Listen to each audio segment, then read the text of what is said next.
Hello! Hi, my dear viewer. Welcome to this first prologue episode, this Rolling Nomad story, Blood of the Covenant. This is a dark Appalachian, personal horror themed chronicle. So, without any further ado, let's go ahead and introduce the two players we have in this prologue, starting with the wonderful Huddy. Hi, I'm Huddy, or Huddy Funchland. I'm a World of Darkness community ambassador, and tonight I'll be playing Lark Stone, a member of the Ministry. Wonderful. And Az. Hello, I'm Az, or as I was on the social media, because I think I'm funny, and today I will be playing Omen of Clan Gangrel. Just a mechanic. And once again, I will be sitting in the storyteller seat. Hi, I'm Avery. I'll be your storyteller for this chronicle. At Avery DuBois on all the social medias. So without any further ado, we're going to go ahead and jump right in. Lark. Freshly, let us say, satiated. You feel Elliot's cool hand on your shoulder as this human beneath you sweats and heaves and breathes. Kind of moves past you and looks down at this poor, exhausted creature beneath you.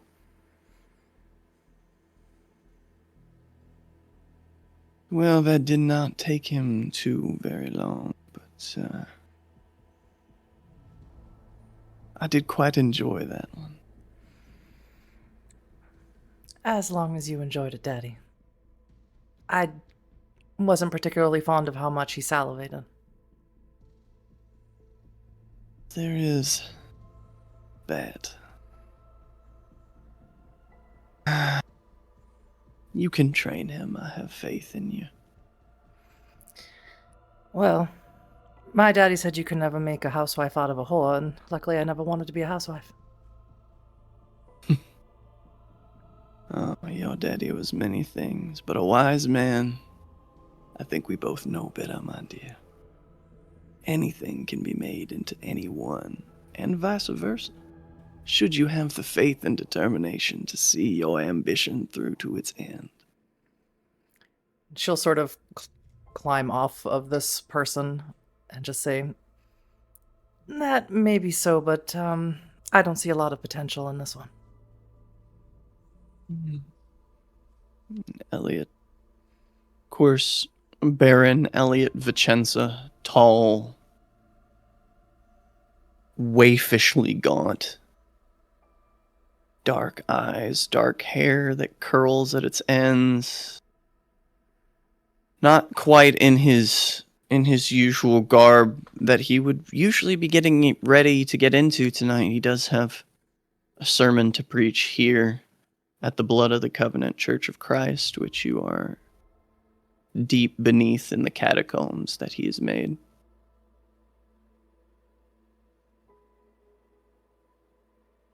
Finally turns those dark, all-consuming eyes to you. Well, if you don't think he's worth it, darling, just finish the job and dump his body. I want nothing to do with dead weight. If you wouldn't mind, my dear, get dressed. There is a task I require of you. I'll be preparing for service tonight in my room if you would like to join me when you are presentable. Of course, Daddy. He walks up behind you and kisses you on the back of the shoulder. You feel just the barest scrape of his fangs against the back of your shoulder as he turns and makes his way out of the room. Finally, it seems that whatever malaise was over your partner, let's say, for the scene which had played out, finally begins to move, and God damn, that was... Oh. You are... Wow. You are quite something, Miss Stone. Not the first time I've heard it. Look, you're a nice fellow. And, I'm not saying I want to see you again, but I'm not saying I don't. Maybe if you get a little bit more practice, not with me, we can hook up one more time. Yeah. Yes. I'll do that. Great. And he starts to get up and pull his clothes on. As the two of you kind of separately, but in the same space, redon your garb. What do we see as the camera pans over to Lark? You see a very young woman who is full-figured with red hair. She's wearing a lot of makeup, all of it messy, none of it done well. She's wearing a lot of jewelry, a lot of snake-inspired jewelry, and lots of greens and blacks. Your partner from that scene, we now finally see him as he is buttoning his white shirt and pulling his suspenders over his shoulders, reaching down to grab his jacket. He's not a bad-looking guy. Maybe a little on the shorter side, 5'7", 5'8", and broad-shouldered, very, very muscular. Warm, honey brown eyes. A mullet that hangs just past the nape of the neck. Lark's not really in the business of killing farm boys.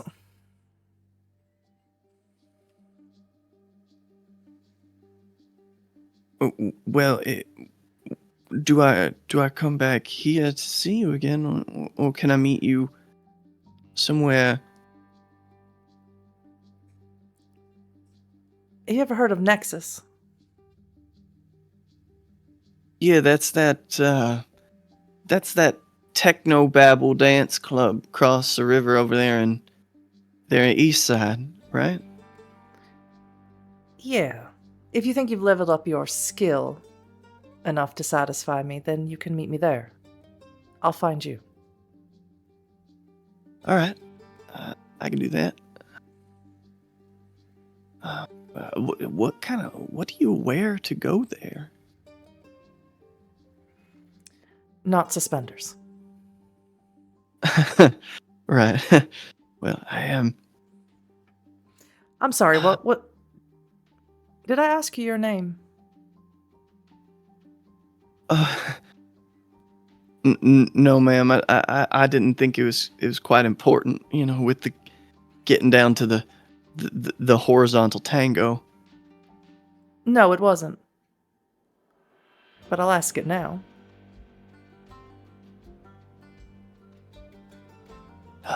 Henry?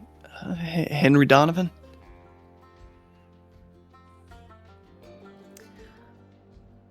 Think up a new name, too. Always like spy. Think of a better name. But, go on now, get. All right. You have a good evening, ma'am. I always do. You see that as the door opens, one of Elliot's ghouls is there waiting. Tanner. Tanner's been with Elliot for a while. Longer than you have.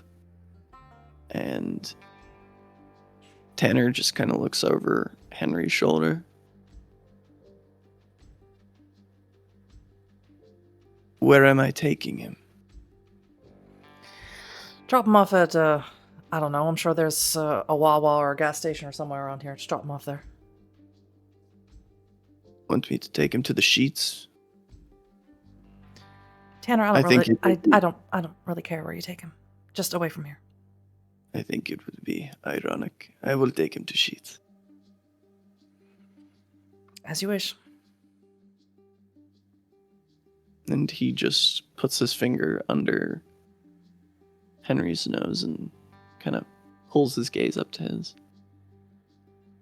You will do everything I say, and you will not remember where you have been or what you have done. Now come along, sweet boy. And the two of them walk down and out, Tanner shutting the door behind them.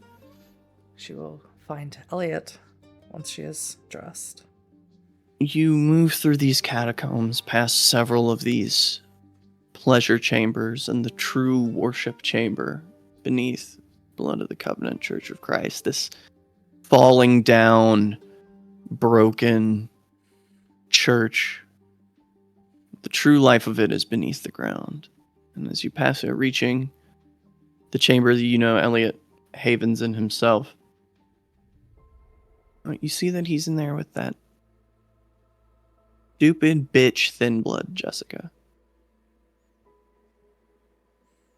And the two of them are seemingly in some sort of titillating conversation. Elliot has a smile on his face, which, for going into a sermon, isn't rare, but to see him at this level of exuberant is certainly a little out of character. He does the sermon thing because he loves the adoration. He usually doesn't get this into it before the sermon begins. And Jessica looks annoyed, but focused. And as you walk in, Elliot is kind of in the middle of a sentence, and you hear, and if we were to focus in the more euphoric aspects, what do you think would be the result? And Jessica kind of taps her pen against her lip for a moment. I don't think the result would be what you're looking for, Baron Vicenza, if I'm being very honest with you. She looks up. Well, if it isn't Lark. Well, if it isn't Jessica.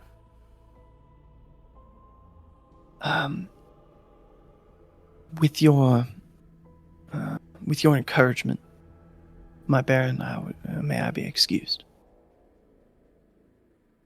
This is fine, but it is something I want you to devote your efforts to, Jessica.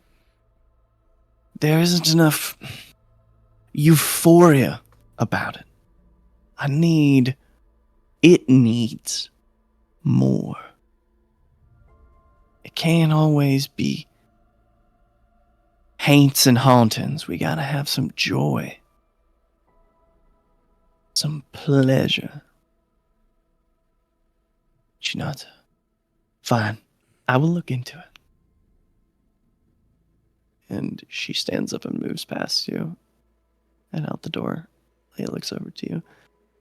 She's far too damn obstinate. I don't know. That smile on your face tells a different story, Daddy.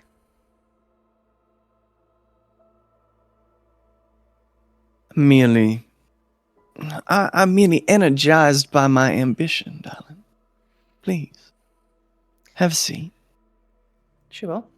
But she won't sit, like, in a conventional place. She'll sit, like, on his desk or somewhere near him. As you sit on his desk, he smiles and he reaches an arm around your waist and pulls you into his lap. One of his hands twirling your hair around his finger. I need you to do something for me tonight, my darling. Of course, Daddy.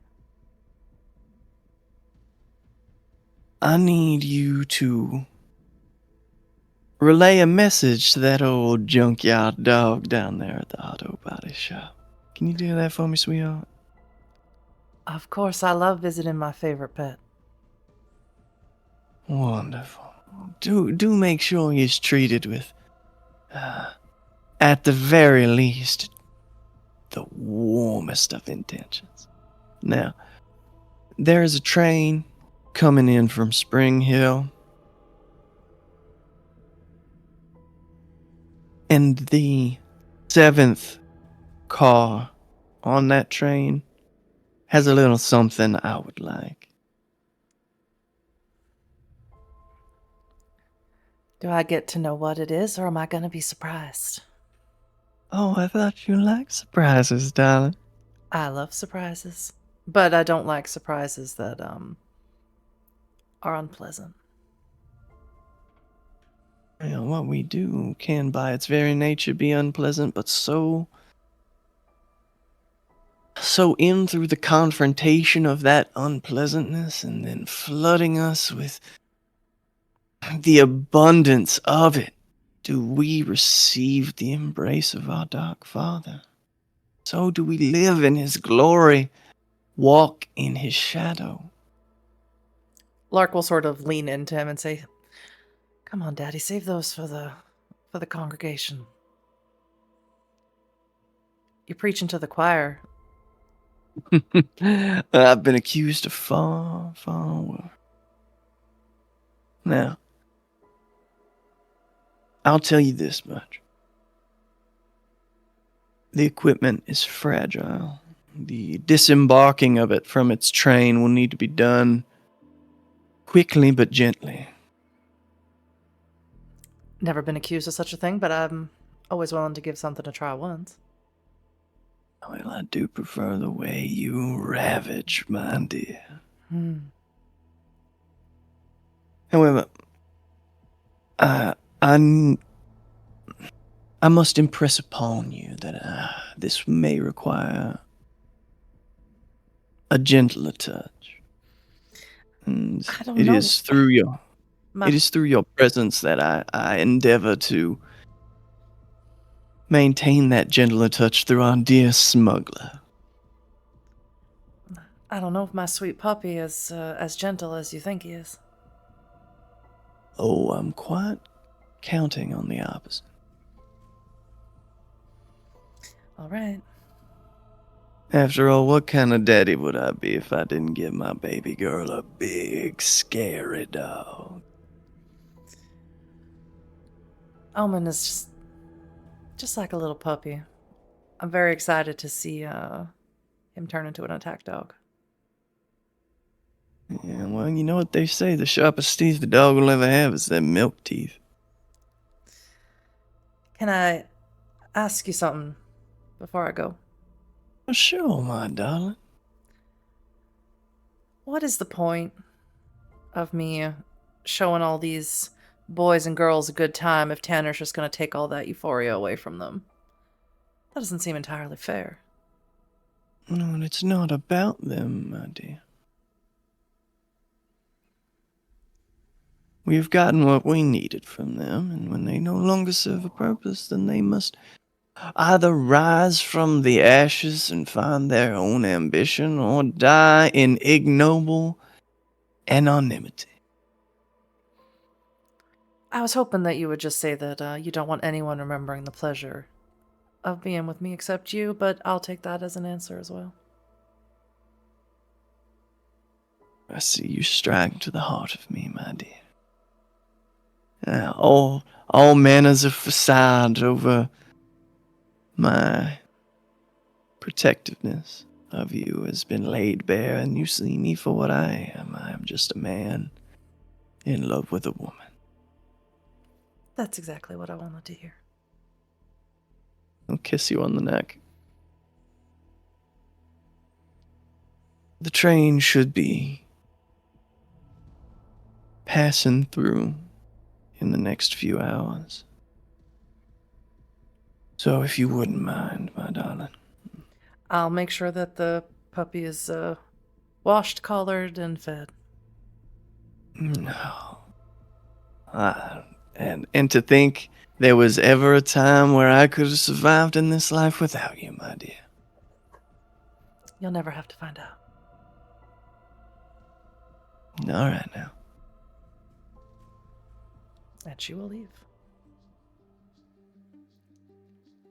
As you go to leave this place, Lark, moving through these subterranean tunnels, I need to know, do you head up through the church or the kind of back exit doorway that's a little deeper in the forest? She would never tell Elliot, but she doesn't like being in the church. She doesn't like the congregation. She doesn't like any of the religious aspects of any of this. She only tolerates it because Elliot is so involved, enthralled. It's part of his entire being.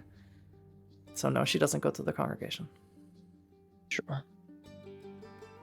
So as you head out the back exit, a little deeper into the forest, you come out of what is essentially a large hatch-style door cellar.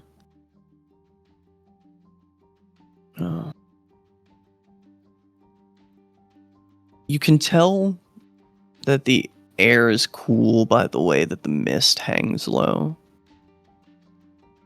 The trees here tightly knit together. Sparse bits of moonlight barely break the canopy of these tightly woven trees.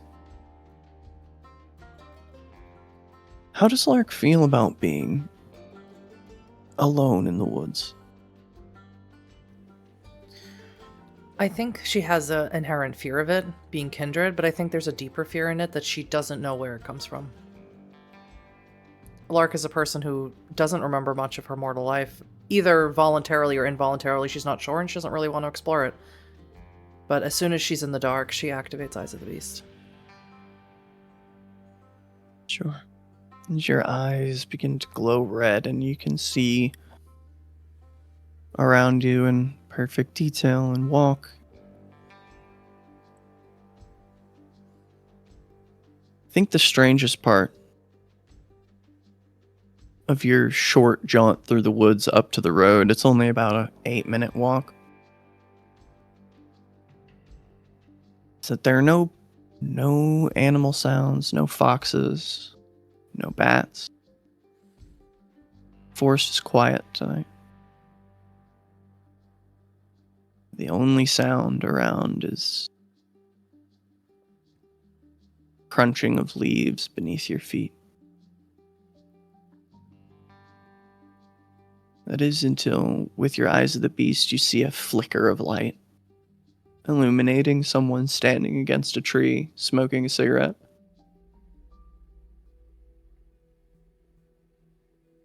As the gentleman looks up to you.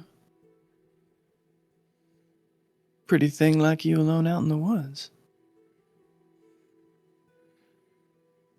Looks that way. Oh. You're begging for the Haints to follow you home, dear. Actually, it's people who beg me to go home with them.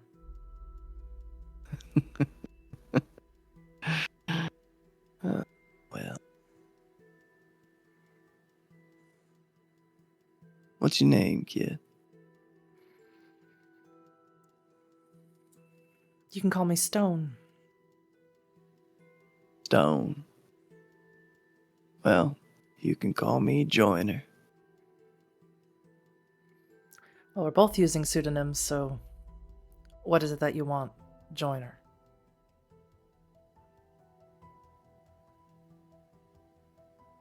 Thing I want, I already got, sweetheart.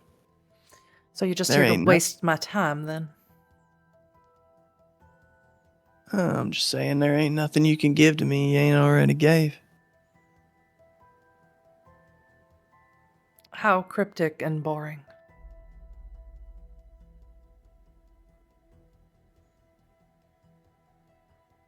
Full moon and that.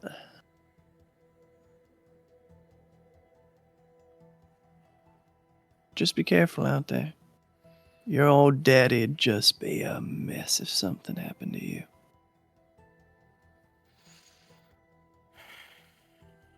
I can't insight that he's a something.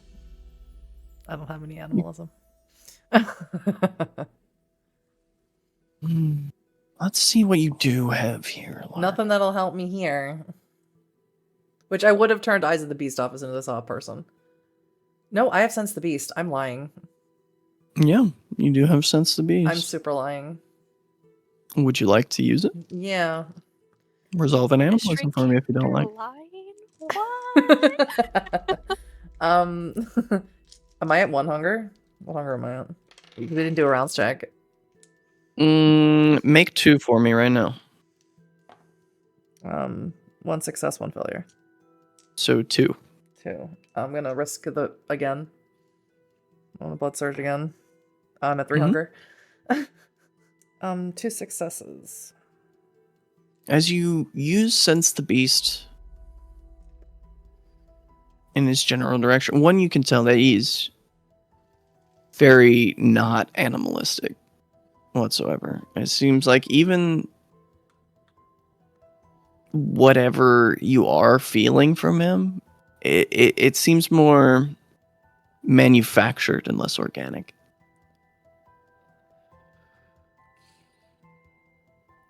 Okay. Can I detect if he's supernatural in nature? You can tell that he's touched the supernatural, but he himself is not. Okay. Sitting at 3 hunger now. Very hungry.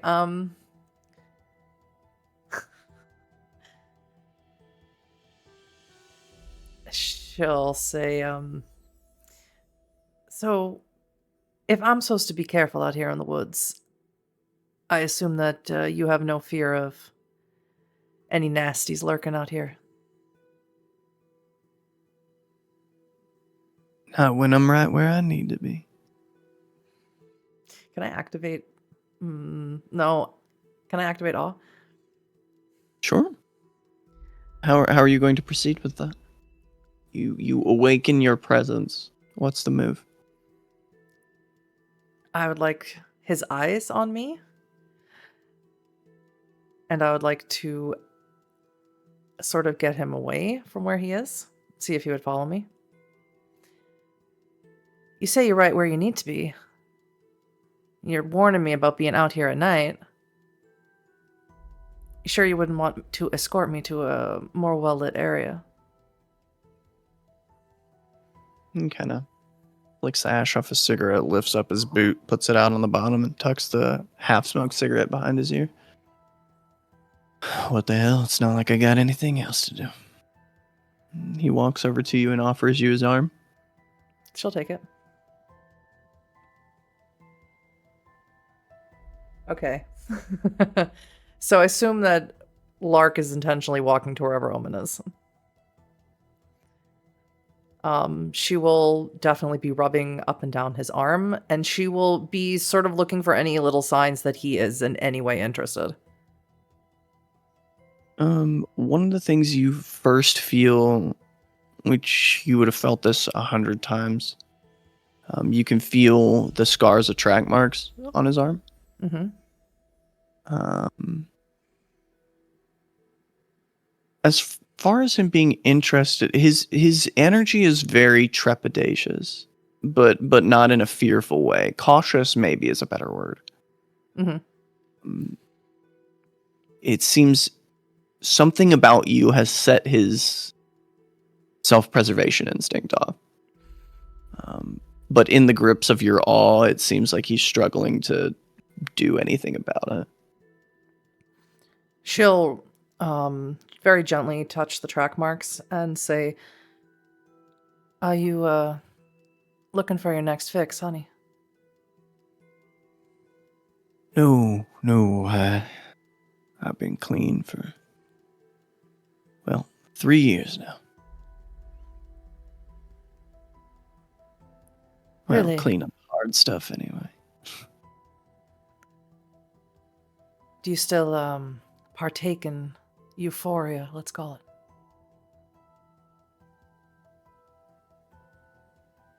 That depends on your definition of partake, my dear.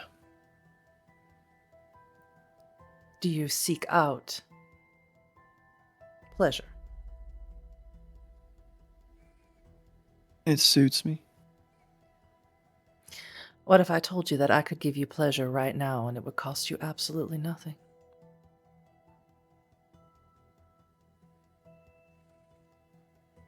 I would say the fangs detract a bit.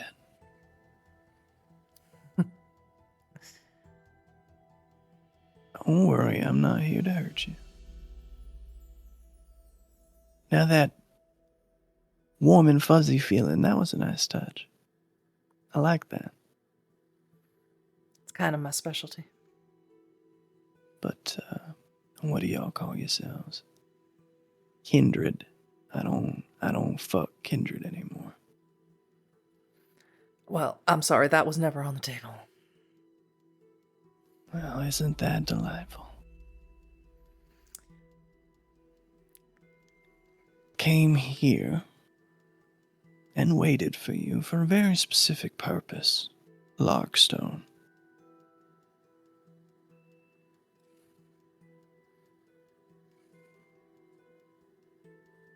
My, say, previous benefactor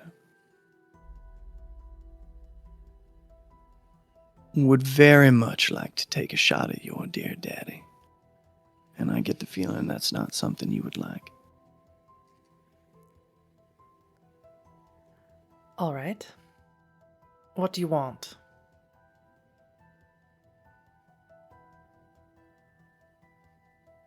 What do I want? That is quite a question.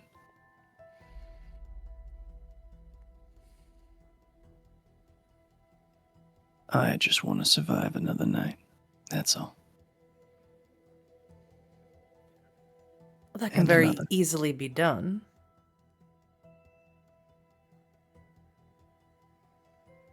Yeah, see, here's the thing. I've been watching you for a while, dear. And I used to be a ghoul once.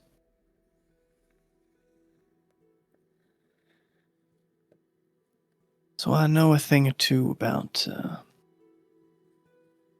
what's against the law, even for anarchs. Feeding on your family, now that's very much against the law, my dear.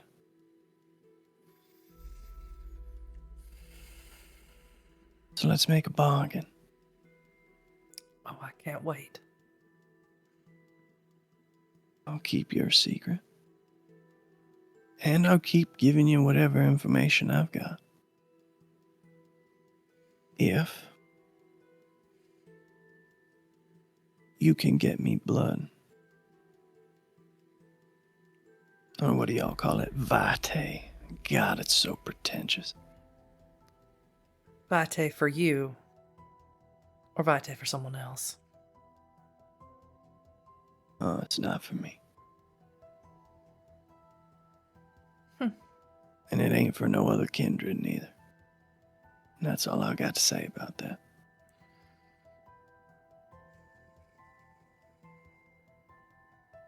Is there a bar you like to go to?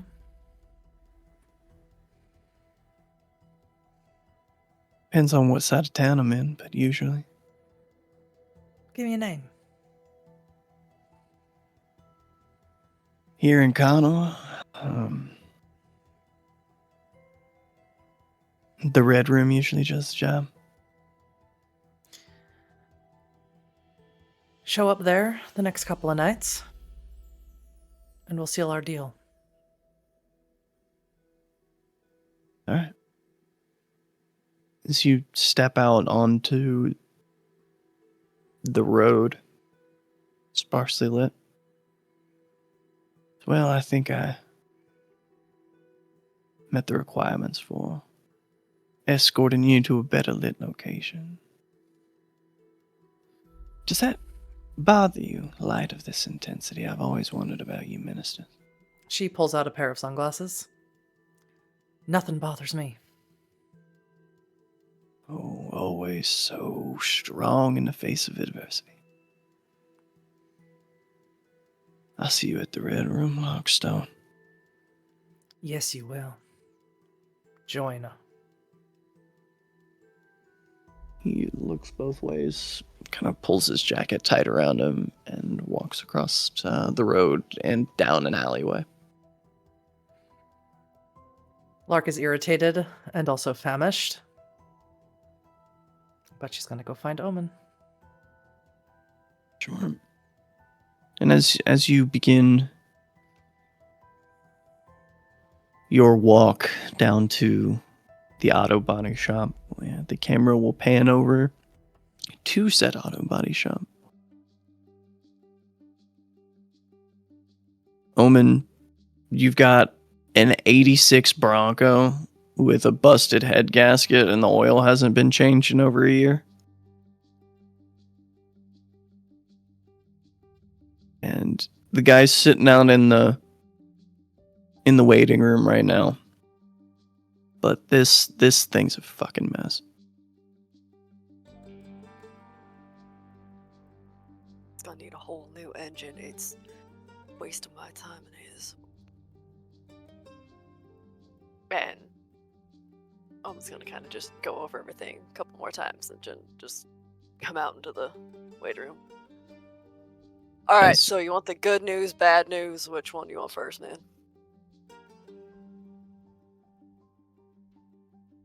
I mean, and he's in his late 40s, maybe early 50s. And he looks up. He says, "Just don't tell me my stupid son of a bitch stepson ruined my car." Well, here's the good news.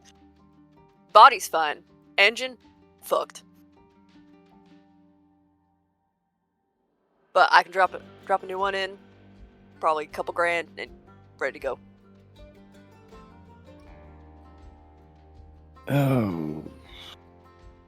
A couple grand is how many? Well, with a nice even number here, about 3 of them. Maybe 4. That thing hasn't been taken care of in years, man. Like, you're lucky. It's just the engine. I'm gonna kill that stupid son of a bitch. I'm gonna kill him. We'll call it a I'm gonna need you to take like 5 steps back here, sir. There's no we in this. I'm here for the car. Whatever's going on between you and your stepson, that's a whole outside business. Or hey, if you want, you can have him come in and he can help work off some of that debt. Elsie? Real? Once again, there's liability and everything. So over 18, under 18, this is important to know for. He's 27. Done. If he wants to come in, we can work out a deal. Listen, usually I don't barter against my own interests, but I swear the only thing this son of a bitch does is sit in front of an Xbox and jerk. Like the whole Taco Bell thing. Yeah. Taco Bell video games. Alright. Yeah, no. Drop it down to 2 grand.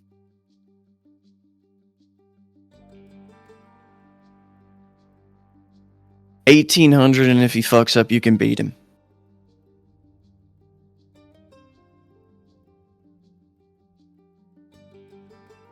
$19.50, because I know I'm gonna have to at least get him some actual gloves. I can't have him bleeding all over. $1,850, and if you beat him, I'll pay for his hospital bills. No questions if he comes back a little beat up. Done. Shakes your head. And do you hear a knock from one of your thin bloods on the door? What's going on? Hey, boss. Why don't I take care of the paperwork? There's somebody here to see you in the back. Parts delivery. Right. Just so you know, his son's gonna come in, add him to the registry.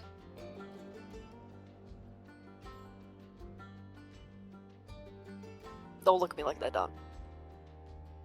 Sure. And he comes out. All right, sir, I'm just going to need you to put your signature here, and then he starts going through the paperwork with him. And as you move through the shop, you see leaned up against the back door is Janky Peterson. What do you want, you son of a bitch? Hey, I miss you, Omen. I miss you a lot, and is it not enough for me to just come say hi? No, when you say you miss me, it's because you either need something or you need my money. Those are Well, I two thought options. it might be a handy change of pace if maybe I gave you an opportunity to make some money. Who are you in trouble with? I mean, Scarlett's not very happy with me right now, but it's fine. I know you don't like to get caught up in family business. I don't want to put nothing on you. But here's the thing. You're using a lot of words. Get the point. Yeah. Jake. Yeah. One of my thieves is missing. What do you mean missing? I mean, I went to her house. The door was busted in. There was blood everywhere. That doesn't sound like just missing, Janky. That sounds... Well, I don't know what you want me to say. They're missing until you find a fucking body. Technically. So they're missing. Find a body, or... Well, I wouldn't be here if I found a body. I Asshole. didn't mean her body. I meant a body. Oh, no. Didn't find no bodies. Her sister was pretty shook up. I had to, wipe her whole memory. I'm pretty sure it went bad. She's, panhandling for cash in Dunbar now. You gotta stop doing that. You know enough people. You've gotta learn by now. Guess not. I think the combination of PCP So and what- Dominate works pretty well. You're saying, once again, a lot of words. That's your problem. Mine are fine. Kind of. He kind of looks over your shoulder. Man, that Bronco looks fucked. It is. It's real. Actually, you know what? The kids. I'll buy it from you. Let me see how much of a profit I can get off the kid first. All right. Well, you know where I'm at. Anywho. Anyway, so how is this any of this my problem? Oh, It sounds like I think you problem. I just figured out, where where they took her earlier tonight, and I followed up, but not quick enough. Who's they? Jake, Jake, I I don't need you know. to put some semblance of sense into your words. I don't know who they were, but there were lots of them. They had a bunch of guns. You can't fucking ask me this shit. Bunch of dudes with guns, loaded her up on a train, and I need you to get her off. Why? Not get her off, but get her off the train. What does this have to do? Explain to me why I should get involved. I've got work to do. 'Cause she's gifted. She's not like the other thieves. She doesn't do the damn double bubble toil and trouble shit. She does shit. He looks around. She does shit like us, man. She does shit like us. Got powers and shit. Fucking summon the dead. What? Fuck. Yeah, she summons fucking ghosts and shit, man. It's wild. Alright, when you say guns and shit. Flamethrowers, bombs. They rigged her up in a bomb jacket, man. It was crazy. Okay, now this sounds like your conspiracy theories that you keep coming to me with. So Hey, I just man. need you, I told you that Malkavian was fucked up, and you didn't listen to me, and then he went off the rails. Janky, look me in the eye. Are Are you fucking with me right now? Because if you have me go out and grab another Thin Blood to add to my shop, I'm gonna be pissed. No, man, it's Carrie Stoltz's sister, man.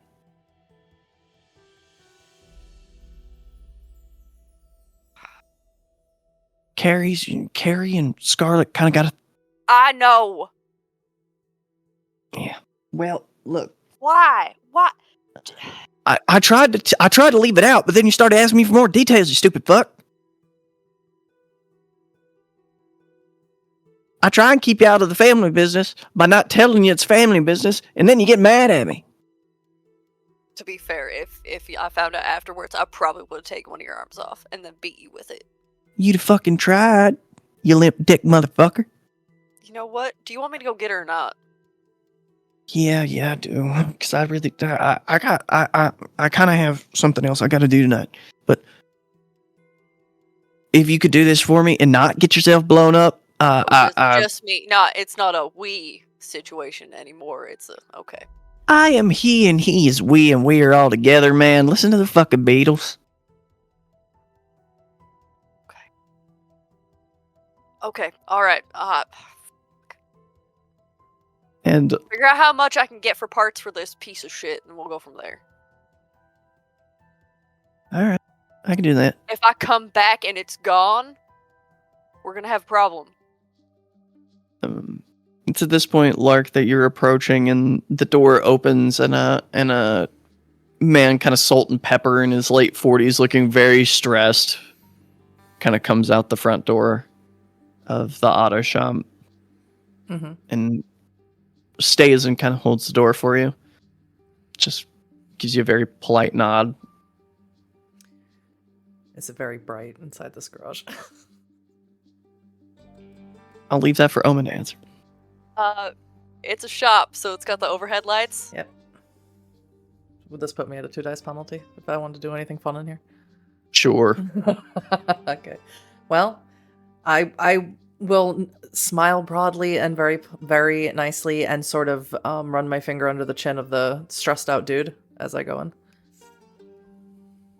He looks very confused, but he shuts the door behind you. That's fine.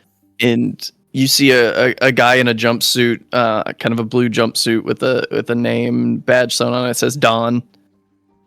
Sitting at the desk, and he looks up. You know this is one of the Thin Bloods that hangs out around here. Next up.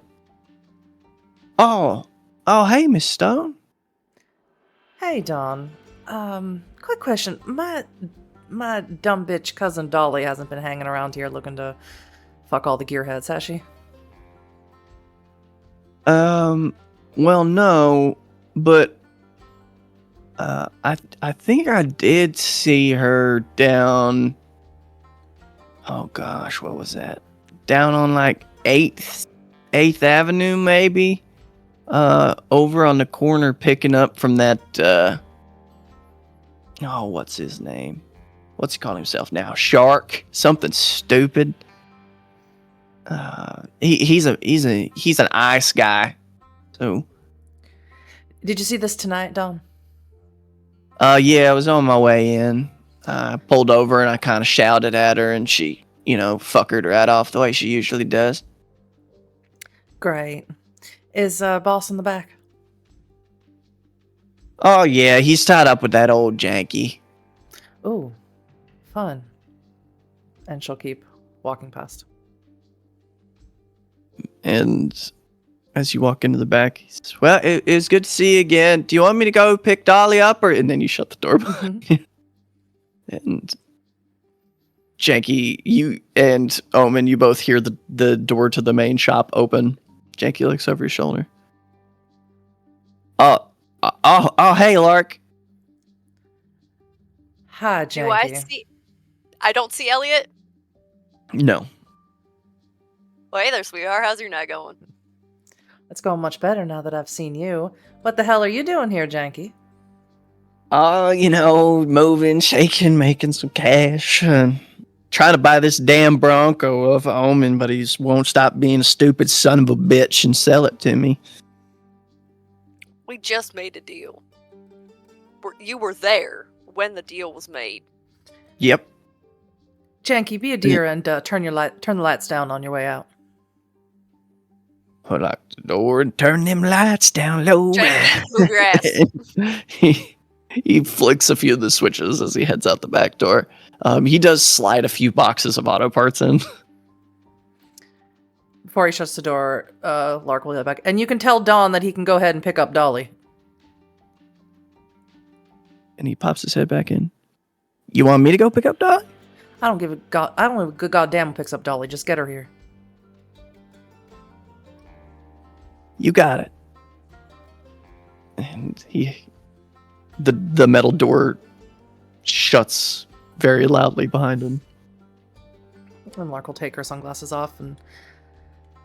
Hi, sweetheart. How are you? What was it you just said? Better now that you're here.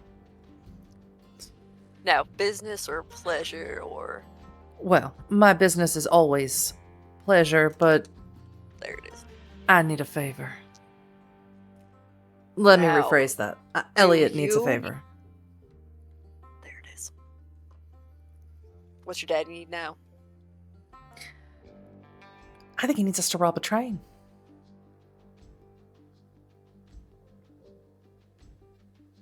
Why? Well, he was a little light on details, but he needs something out of, I believe it was car train number 7. And storyteller can correct me if I am wrong about that. Correct. They say what he needed. If I'm not mistaken, he did not clarify what he needed. Like I said, he was light on details. He just, he sent his little metal lark to go take care of it, and he requested your assistance specifically. I think he's finally warming up to you. Right, yeah, warming up to me. That's definitely how that works. Snakes. You be the exception. If I like you, he has to like you. It's just how it works. No, if you like me, he has to keep me on this side of the sun. That's how that works. Till you get bored of me. So what did Janky want? Buy the Bronco. And I need some help with something, so.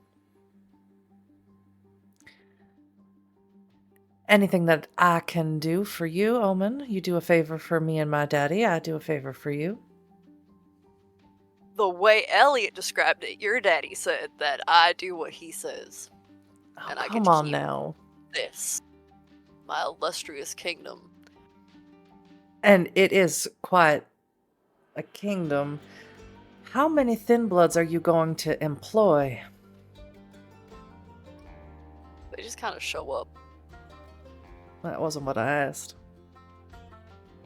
I keep trying to fire him, but then Dom bought himself that suit. Yeah. Feel bad.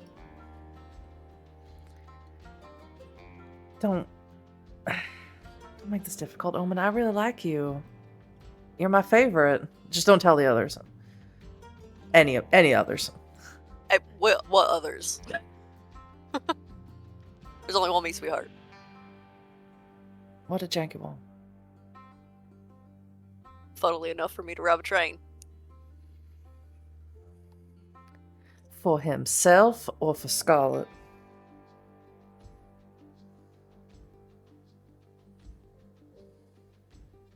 For himself.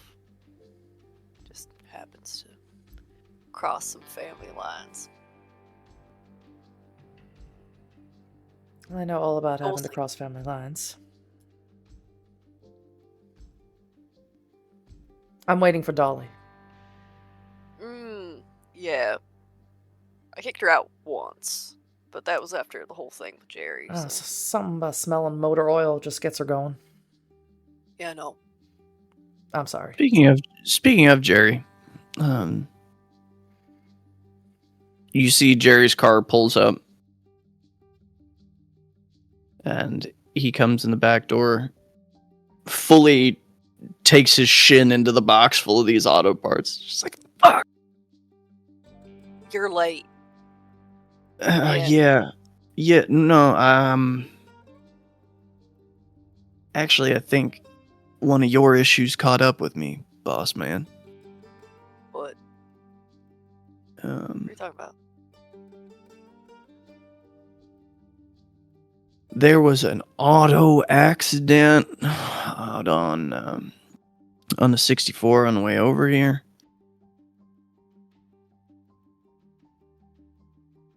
With a bunch of big ass dogs in the middle of the road, you feeling me? Oh. Okay. Yeah, I'll look into that. But hey, I gave the 4 people who were in the accident cards for the shop here, so I think they're gonna bring their shit down. I told them we'd give them 5% off their tow bill. So I'm gonna go ahead and get the truck ready for when they call Dawn up at the front desk, so I can start towing them down here if that's all right. Yeah. Four extra vehicles. Yeah, that'll work. I got some. Do we got room in the body bay, or? No, they're gonna have to go in the lot. Speaking of, we gotta. Janky's gonna come. He's gonna say that this is his truck. It's not. Man, fuck that guy. Why do you let him hang out here? He's good for business.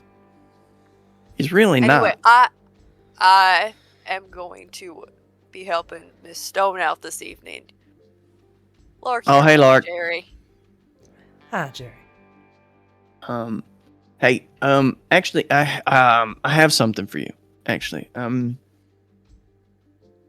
and he kind of like sits down his backpack and opens it up, and goes through a few things, and pulls out an envelope and walks over and hands it to you. So,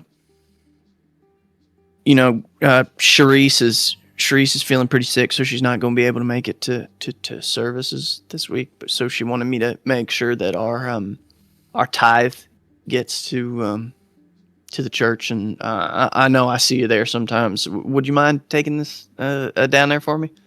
Oh, I would be delighted to do that for you, Jerry. That is so considerate. I'll be sure to tell Elliot to check in on Charisse. Yeah, that'd be great. She's chemo's not treating her very well, so. I'm sure he'll have a prayer or two to say for her. Yeah. All right. I better go get in the truck. I'm sorry for taking up your time. And he zips up the backpack and puts it back on and heads out to the tow truck. Lark will sort of just slap down the envelope. You ever been to the Red Room, Omen? Red Room. Oh, yeah. Well, not in a while after the last time. They forgot about it, but I figure it's better to just give it some time. I might have a problem. What's on your mind? Well, only pleasurable things are on my mind, but there was a man who knew my name, was waiting for me outside of the church. He wants something from me in exchange for feeding me information about people who want to get rid of Elliot. And I understand that you have your own personal feelings about Elliot, which I would hope that you would set them aside at my personal request. And I need to figure out how to deal with him. Where's Princess? Anything you need, right? That's what I'm here for. What do you mean you knew your name? I mean exactly what I said. Been following you or what? Yeah, I said he'd been watching me for a while. And boy, did he get an eyeful. I told him to meet me at the Red Room. Good name? Yes, but I don't think it's his name. Joiner. Sound familiar at all?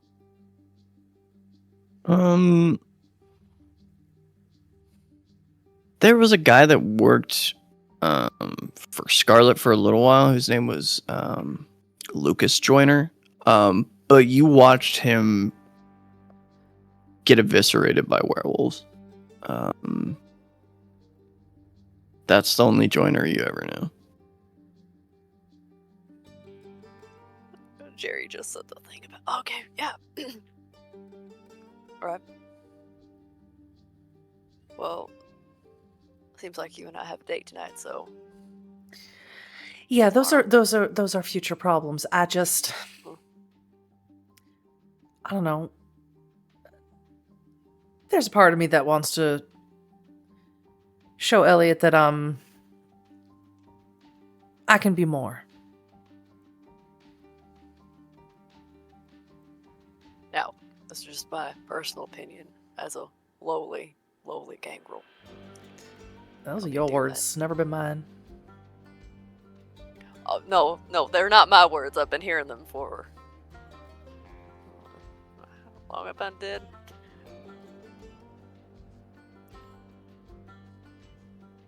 Deserve better. But that's just me. So train? Then. Yes. So I need to eat. I need Dolly.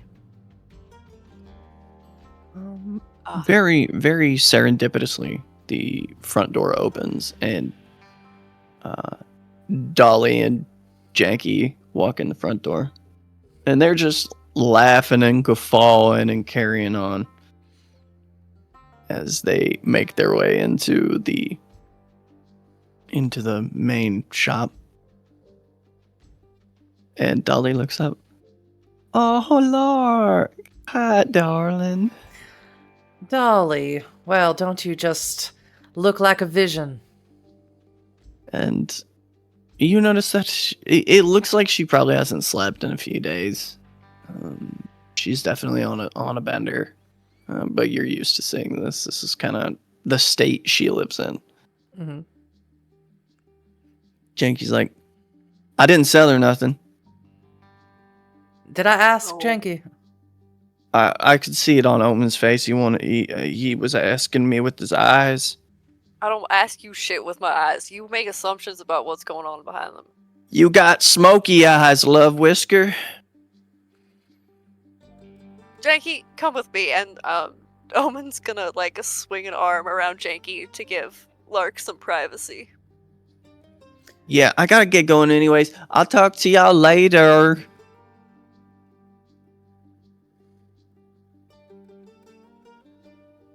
Lark Sure. doesn't say anything. And he kind of like ducks your arm and like opens a window and hops out through the window. Window locked. We need window locks. Right. Lark will just offhandedly say as she sort of holds her arms out for Dolly to give her a hug. She'll look at Omen and say, I'm not embarrassed if you want to watch. Yeah, watching's never been my thing. You should give it a try. Dolly rushes forward and wraps her arms around you. So, how you doing, sweetheart? You know me, Dolly. I'm always doing just fine. How's your mama? Oh, well. One foot in the grave and the other up my ass most days. Mm-hmm. You haven't had anything to eat today? Yeah, I went down to the Denny's with that Kyle Silverton. He's pretty handsome. You like him? I like how much money he's got. Money's good. You need some money, Dolly. I think I'm okay. I mean, I just she kind of looks around and leans into your ear. I just saw Janky Peterson a nickel ring and told him it was silver, and he gave me $235. Well, as crafty as you are, Dolly, I think he might just be sweet on you. Yeah. Well, he's useful too. Mm-hmm. As are you. I don't think I like him though. Literally no one could ever blame you for not liking Janky Peterson. Yeah. Now, She just kind of rests her head on your shoulder and just kind of snuggles into you for a moment. now I need to know, Dolly. You got somewhere to sleep tonight? If you don't want to be at your mama's. Oh yeah, yeah. I bought a car. I can sleep in there. It'll be all right. I'm sure you can. I'll talk to Jerry, or maybe I'll talk to Dawn. But you're gonna be okay tonight. Oh, I'm always okay. She'll sort of look her in the face and go in for another hug, and she will bite into her neck. Perfect. And you are satiating 3, 2. Okay. Of course, she looks very pale and anemic by the time you're finished. Mm-hmm. But the euphoria on her face, she just kind of smiles. I didn't think that pill would take this long to kick in. Wow. Why don't you? I assume there's like a ratty couch in this office. Yeah. Yeah. Why don't you lay down, Dolly? I'm Like a gonna dog see if sleeps on it. if one of these workers has some orange juice or something for you. All right. Coke in the fridge. Just That would be some great, bullshit. Omen, if you could bring me a Coke. Thank you so much. Of course. So go grab Coke. And whatever snacks Jerry has stockpiled. While it's just the two of you in the room, Lark, she looks up. And you can see that between her fingers there are track marks. And you've never known Dolly to shoot up before. She's usually into like euphorians and uppers. Do I feel anything? Her blood has this kind of licking a battery aftertaste. Like it feels like your mouth is buzzing. Lark will get down real low, make sure that Dolly stays awake while she asks her, "What you been taking, Shug?" I mean, I've been trying to quit, but I mean, Well, I know what that little pinprick mark between your fingers means, Dolly. oh no, it's not what you think it's something new, I guess. I like new. Where'd you get it? Oh, there's this real strange looking man. I was over there at Nexus, and I ran into this guy, and he was pushing something. I thought it was just some kind of like special K or something, but then he showed that it was already all mixed up in this weird little syringe thing, and I didn't want to do it, but I was out with Stacy and Grandin and all my girlfriends, and they really wanted to try it, so I did. And we went in the bathroom, and the guy went with us, and he said it was best if it was between our fingers. So we tried it, and I mean, it felt great. I mean, it's like, it was kind of like if you took ecstasy, but also while you took LSD, but kind of also like, what are them old pills? The ones that make your body all loopy? Yeah, quinine. Quaalude. Quaaludes. Yeah, that's it. Quaaludes. The little lemon drops, that Granny used to keep in the cabinet and never thought we knew about it. Yeah. Will you do me a favor, Dolly? Mm-hmm. If you go to Nexus again, or if you see that man again, would you call me? Yeah. I I would could do. really like to try it. Oh yeah. Okay, he was real handsome, kind of tall guy, kind of curly blondie hair. You know.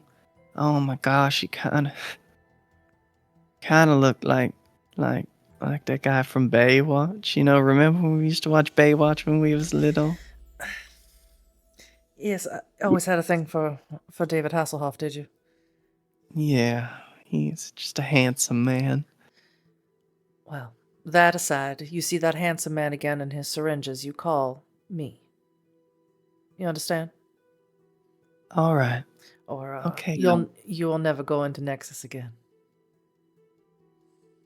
Okay. That's when Omen re-entering with the Coke. That's also where we're going to go ahead and take our short break. Hello and welcome back. We just got done with our little tech and bio. And as we were cutting out, Omen was coming back into the office with a bottle of Coke. And Lark and Dolly had just had a very interesting conversation about a night at Nexus. Thank you, Omen. Sweet of you to bring the Coke. Yeah, and I got whatever these things are, and there's just some snacks in different, like, Ziploc bags that the Thin Bloods keep since they're gross and eat food. Would you be a dear and have one of your employees make sure to check on Dolly here and there? Yeah, there's also a actual room, but she should be fine on the couch. She will be. Yeah. It's at that point that Don pops his head in the office. Boss, Jerry just called about 4 cars on a pickup. Yeah, 4-car pileup. So, All right. So how do you want me to handle this, boss man? all right. So here's the thing: if we move the Bronco out to the lot, we can put 2 cars in the garage, and then we'll have 2 out there. Just tarp them so we can't see them. I mean, I could talk to my niece-in-law who works over at Impound, and we might be able to keep them there until you want to work on them. Maybe one of them. Yeah. I mean, it's up to you. I'm just, trying to be helpful, I guess. I know. I mean, we'll get to them as we get to them. There's going to be a whole thing. I'd rather them here based on the accident they were in. So. All right. Hey, and he kind of like sheds a quick look over to Lark. Are we cool to talk a little shop? Is Dolly in the room? She's taking a few sips of Coke, but she looks like she's passing out. Oh. Anywhere that's just away from Dolly, out of earshot. And he kind of Yeah, opens she's the gonna door be- so y'all can come back out into the main area. Yeah, she's going to be crashing here for a bit, so just if you keep an eye on her. Make sure she doesn't go wandering. Yeah, for sure. Hey,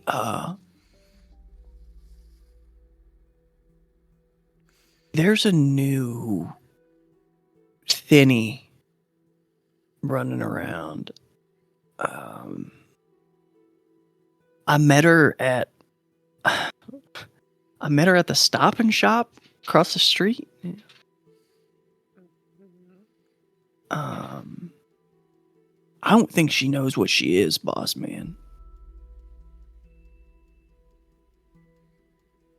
How do you want to handle that? I mean, I don't want to just bring her here.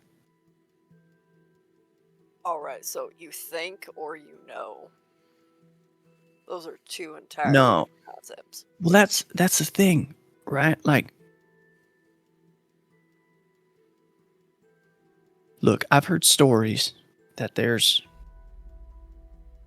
a thin blood that's been running around Charleston since like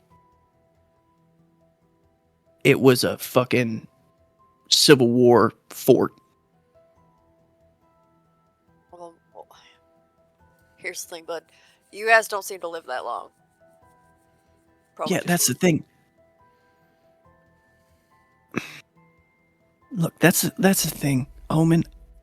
I think she was born like this.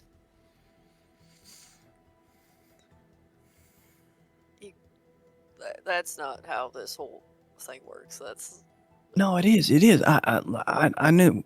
There's. You know, I used to live in Richmond. There's a lady there. She had kids, like after she got turned into what we are. I think this is somebody's kid. I don't think she even knows what she is. you said across the street. Yeah, I went over there on break like last night after you left. Look, I think she's a serious. I think she's a serious risk. I mean, she did something, touched the guy's hand at the store, and just walked out with her shit. Like, it was freaky, man.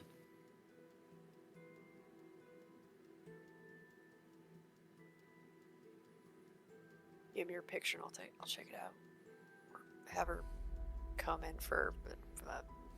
No, I mean, I can handle it. I just need to know how you want me to handle it.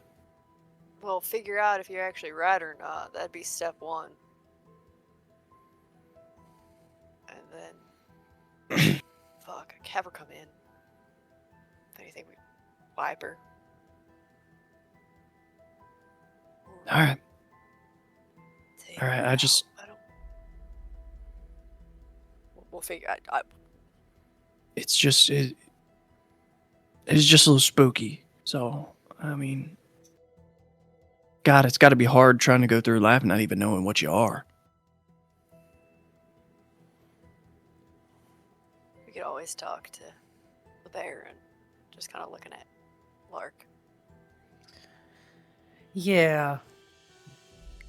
Do I have dots on occult? Did I take any dots on occult? I'm not smart, so. Let's see. Whoops. A singular dot in occult. I have a singular dot. Two dots in intelligence. 2 dots in wit, so I don't know if that would be the best roll for me to make. I mean, you can give it a go if you'd like. Oh boy, could I? I could, couldn't I? Dots in occult. I have blood surge again as well, I guess. Hey, I don't get hungrier. It's a sad amount of dice.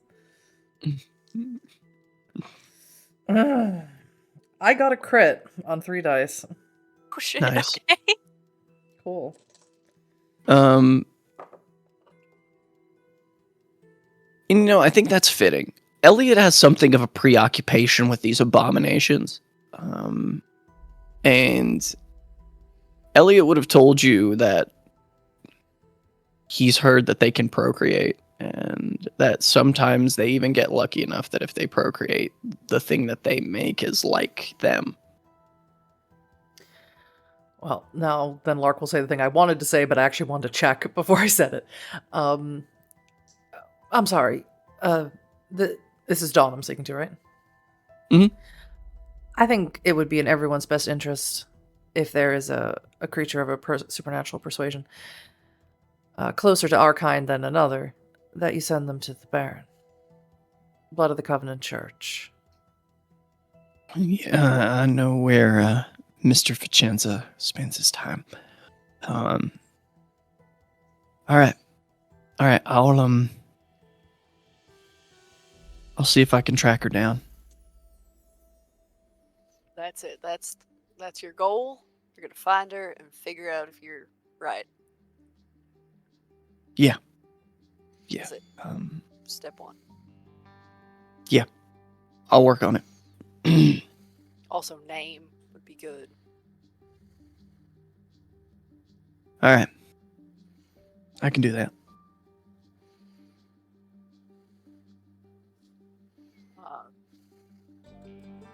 I got a job, so I'm All right. leaving you all with the shop and with Dolly.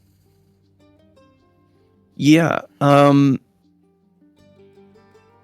If it's cool with you with Lark, if y'all aren't back to pick her up and she gets the itching to go somewhere, I'll just drop her off with my stepdaughter. That's acceptable. All right. All right. Well, good luck, and I don't want to know anymore. There you go. There's an envelope on Omen's desk. Do not touch it. I'll be back for it. Sure. Yeah, whatever you want. Do you want me to lock the door to the office? Or well, no, that'd lock her in. That's kind of a shitty thing to do, ain't it? You can lock it. Fair enough. And he takes his keys out and locks the door. And then heads back out to the front desk. Then, hey, gorgeous, do you need a ride? Yeah, I have a train to catch. I got a train to rob. So, oh, see, heading the same place. And Omen will like offer his arm to Lark. She'll take it. Which car are you taking? Probably some beat up little Honda, something that's not too conspicuous from the lot. Sure. Now, are you going to try and take this thing while it's on the rails, or are you going to wait for it to go to the train yard?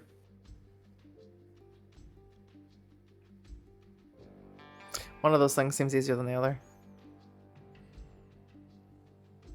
We could take and hit it while it's moving, but then there's also the possibility if we wait till we get to the train yard and it's something important, there's more people to contend with. Well, I'm not super proficient at jumping from a moving car. Maybe you You are. can always hold on to me. I suppose I could. I'll leave it up to your professional discretion. Train yard's gonna be easier, but potentially more painful. That's a me problem, not a you problem. So, That's what I like to hear. head up the train yard. All right. So you all leave the auto body shop and head for the train yard. Heading kind of east-southeast from where you're at on Cottage Avenue.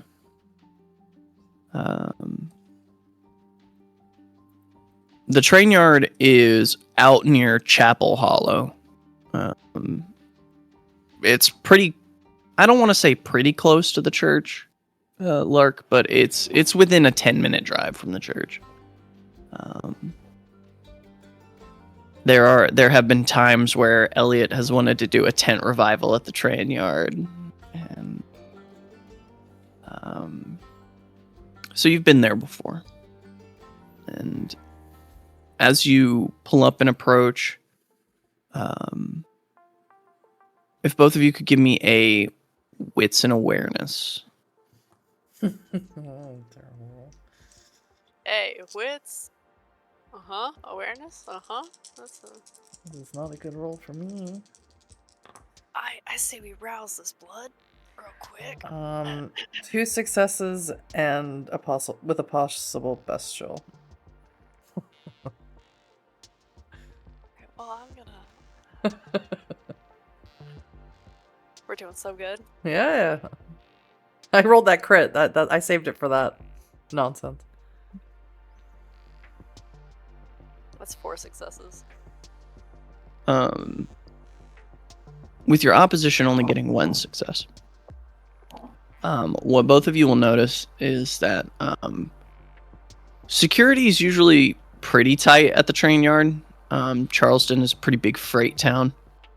And the Kanawha City freight yard tends to hold quite a bit of valuable goods overnight.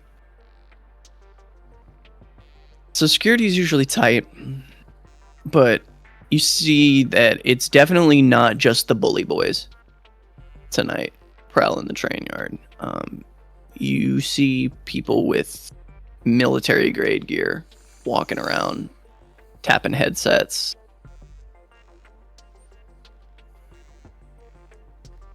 Something is severely not what it usually is here. Superb. I'm glad I took no dots on obfuscate. So, well, I'll be real. This ain't looking too good. Let's see. Well, how's it looking around train car 7? Is this where the majority of the security is? No, actually. It seems that the majority of the security, is actually up near the head of the train. It seems that they have the driver out, and there are several patrols moving around the yard, but they're talking specifically to the driver of this train right now. Alright, so we got 2 options here. We can go make a scene somewhere. Sneak in. Or sneak in and hope they don't notice. How good are you at sneaking? On 2 legs? No. I didn't ask on 2 legs. I asked in general. Because I'm about as bad as you can be. If you haven't noticed, I really like the attention. That's what I was thinking, distraction. I could do that. But before I do agree to anything, I need to know whatever the contents of train car 7 are, they're going to Elliot. We'll see what we find. Because honestly, just we could steal the whole train car, but I'd need much more time and an actual crew. Whatever the contents of train car 7, they're going to the Baron. Not to whatever deal you made with Janky. Of course. And Omen's gonna take a look at train car 7 by blending in with the night, because Omen's other form is a large, lanky black dog. All right. Give me the check you need to change your form. Yep. I get hungrier. Okay. Go ahead and make me 2 rouse checks as well, because I didn't ask you to do that. I believe you didn't want to imply the Huddyverse of 3 rouse checks at the top. I know. And I know. don't get more hungry. I'm still just too hungry. Okay. So you transform into this dog. Lark, what's your move? Well, Omen wants a distraction. So she's going to walk really brazenly out into the courtyard, and she's going to pretend like she's lost and drunk, and she's going to activate awe. Perfect. So you both of you bypass the fence rather easily. Lark, you begin to just kind of wander around. We'll start with Omen. Go ahead and roll me a composure and stealth.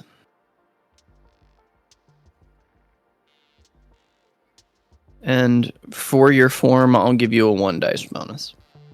That is 2 successes.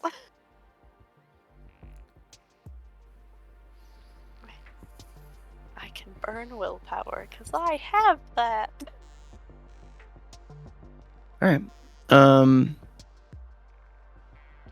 You begin to approach the train cars, kind of moving through, and then as you kind of check both ways and get ready to dart out towards the train car, you bump into one of the bully boys, and he looks down. He kind of looks both ways and kind of crouches down, reaches out, and I ain't gonna hurt you, boy. It's all right. Yeah, full on ears out to the side. It's all right. Hey, whoa, whoa, whoa. I'm a dog. I'm a dog guy.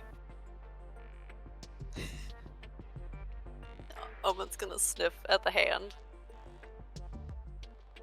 See what exactly he smells like.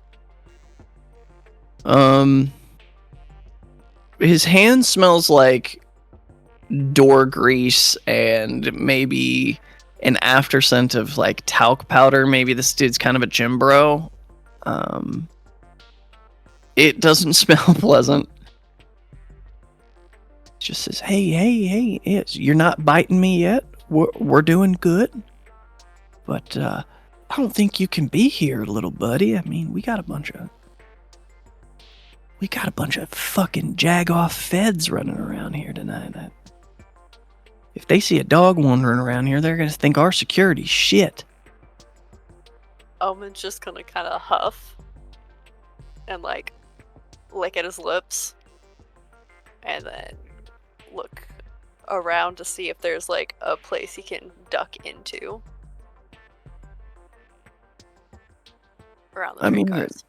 Yeah, there's some offloaded freight cars that you can hop into, some storage carriers, stuff like that. You kind of run off. He's like, you hear him behind you. I knew I was a dog whisperer. And over to Lark as you're kind of wandering around. You bump into one of these military types. She immediately starts losing control of her legs, purposely so, and grabs onto him, almost pulling him down with her. And she says, "Oh, well, I love a man in uniform.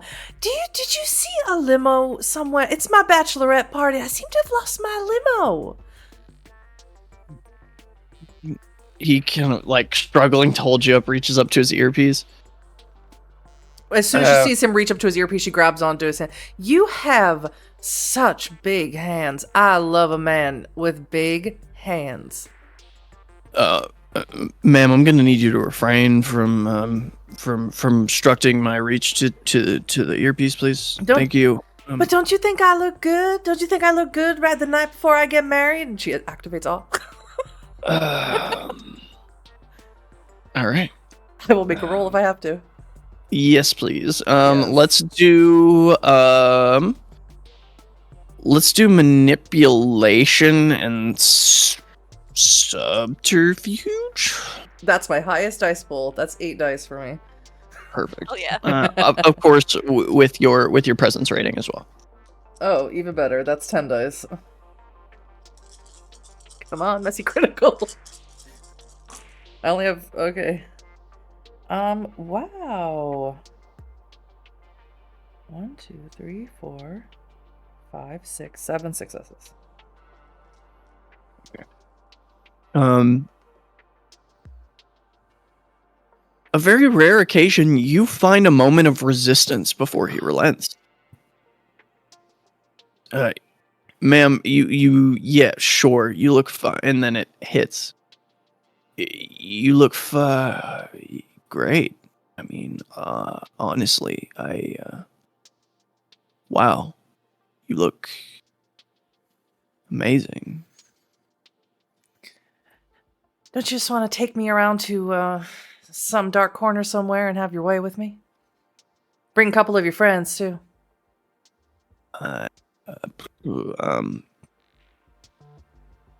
I'm really not supposed to get tangled up on the job, but Oh, come on! Don't you want to show your buddies how you get down? I think I'd rather have you all to myself, actually. Well, let's find out if you're man enough for me first. Fuck it. And he takes you around the back of the office here at the train yard. Okay. Lark will do one look back to see. I don't know if she can see Omen dark dog in a dark place. Not from where you're at, no. Okay. Belly crawling under the train. Because I have things like corrosive vitae and Click of the Insect, but I can't help you with that right now. Easy. As the two of you swiftly become entangled, there are a few things that you notice. A few symbols. One, his bulletproof vest says FBI on it. But as he's quickly taking that off, you see that this polo underneath it, there is a downward red sword.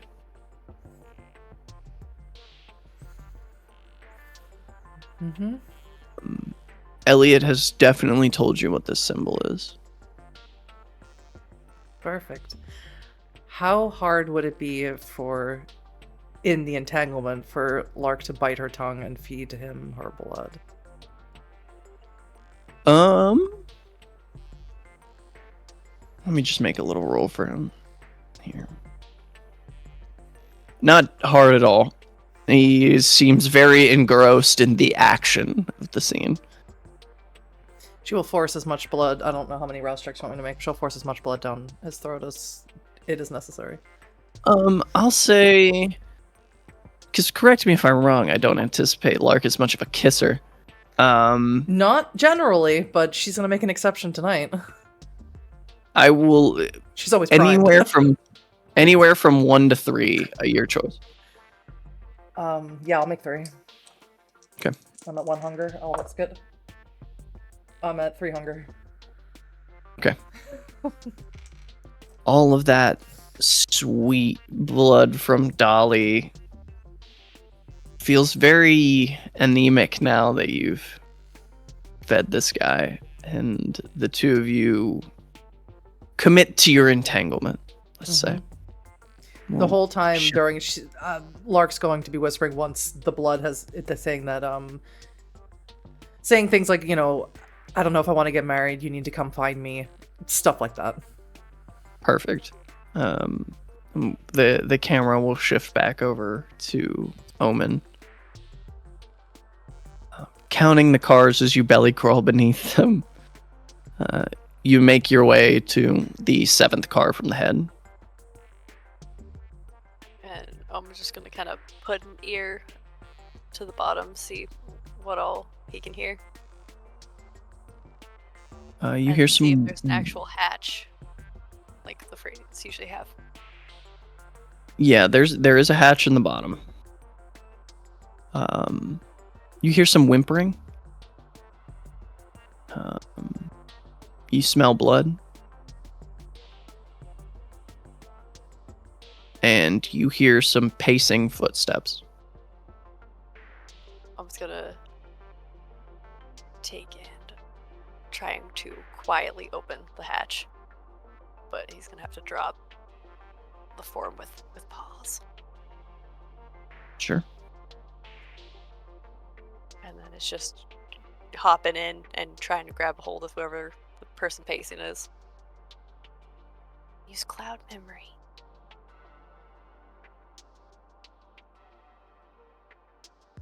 Roll me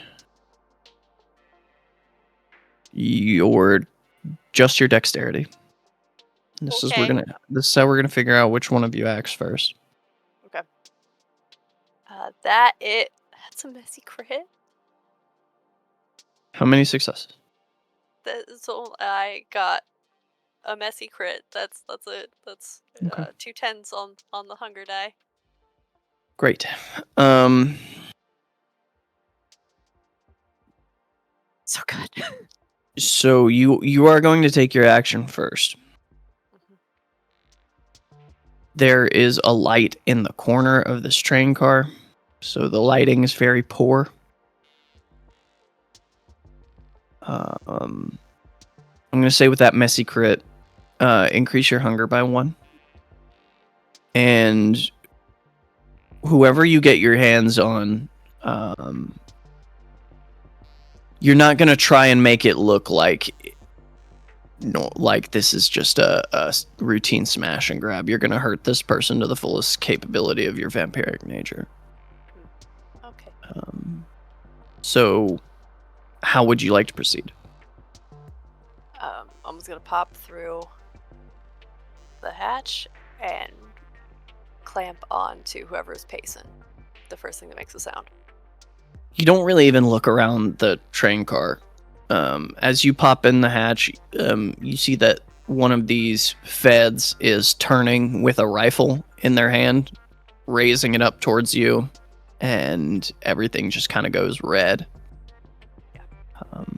Go ahead and do me a strength and brawl.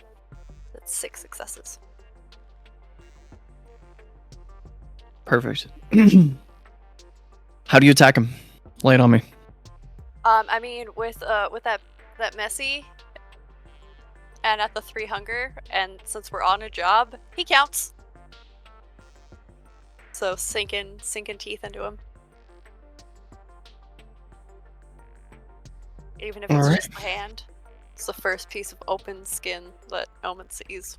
We're Yeah, biting into and you come up through this hatch, and as he's turning, as he's pointing this gun at you, I'll say, Omen, you reach up and you grab the barrel of the gun and yank it down, and he's holding on too tight, so it pulls him to the ground as well. And you just bite into the top of his scalp. I'm gonna give him one roll here. No, he crumbles to the ecstasy of the bite pretty quick. Also with that bestial, this is not going to be a clean bite. You're ripping and tearing, and this should be hurting him, but he's fully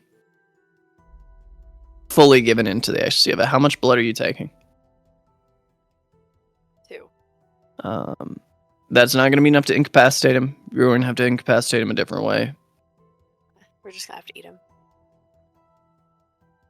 Yeah. Down to 0. Finish him off. And I have to ask, Omen, does this violate any of your convictions? Well, let's take a look at convictions, which is keep your word and rely on those who rely on you. I don't see this breaking any of your convictions. So I will not incur a stain on you. We don't have Chronicle tenants, though. I just I realized. know. We need to It's do because that. it's because you're not a real coterie yet. Okay. All right. So he does not lay in a pool of his own blood. You lapped it all up. Feeling a much greater amount of clarity with hot blood over your face, chin, lips, and throat.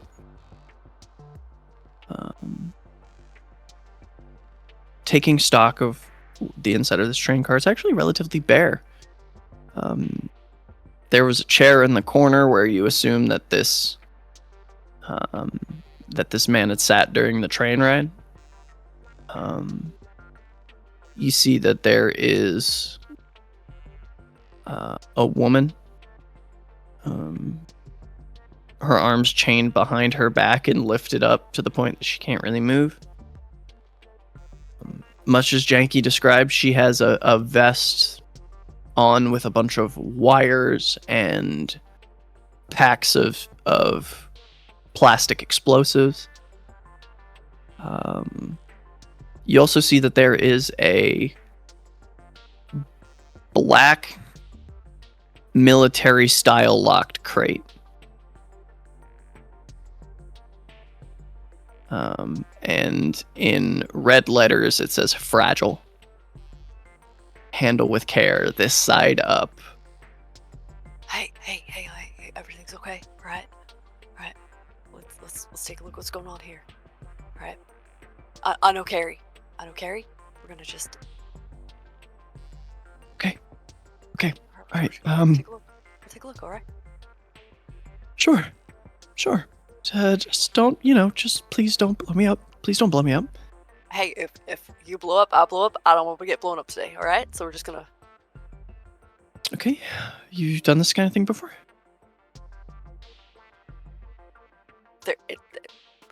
I usually make the things that blow up, so... God, I'm going to die. Reverse engineering, it's a miracle. And Omen's gonna take a Go look. ahead. Yeah, go ahead and give me a wits and crafts. I will go ahead and say your specialty in munitions will count here. Hell yeah! Alright, ooh, look at that. No hunger. It's gonna be so nice for the next 5 minutes that it happens. Alright, so wits, craft, munitions. That is a crit. 4, 5, 6 successes. I have 2 die I can re-roll. 6 successes is certainly enough. Okay. It's a sophisticated device. This isn't, one of those stupid Hollywood movie cut the blue wire and everything's fine. This is a process and it's gonna take a while.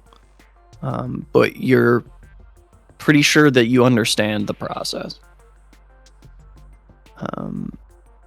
The bitch of it is kind of looking around her back and following the order of operations. Seeing the back, she's got about 30 minutes left on a timer.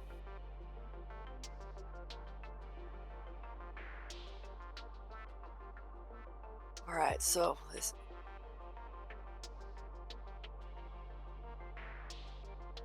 Is there any sort of failsafe? Or was she supposed to be somewhere in 30 minutes? That's what kind of is going through Omen's head. Keeping your 6 successes in mind, it looks like somebody has to re-up the code every about 45 minutes to an hour. There is a pin pad beneath the timer that's doing the countdown. Okay, alright, so good news, we can get it off. Bad news, it's gonna take a little bit more than 30 minutes. So we're gonna go out the hole. Wait.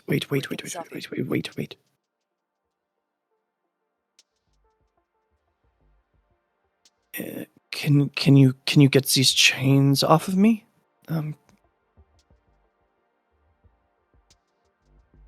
Yeah, that's not a problem. And I think with rousing the blood, Omen could probably break them. Here we go. Rouse the blood! Oh! I still have 0. Yes! Oh, man. For being such an awful scene, we're doing so good. Right, Yeah. Strength and athletics? Lark's doing great. Sorry, I'm not helping. Oh, you're doing great. You're doing great. We're gonna figure out why exactly. Oh my gosh. Yeah. 5, 6, 7. That's 8 successes. Yeah. You snap the chains and she kind of rubs her wrists and pushes the shackles up a little bit and moves and runs her thumb over her small but still fangs and makes a mark on his forehead as the blood in her finger and on that she just put on him begins to sizzle and spark. And then she just kind of looks up into space. Right. Now, you're going to tell me the code, or I'm going to bind your immortal soul to a fucking ring and put it in a pawn shop, you stupid bitch.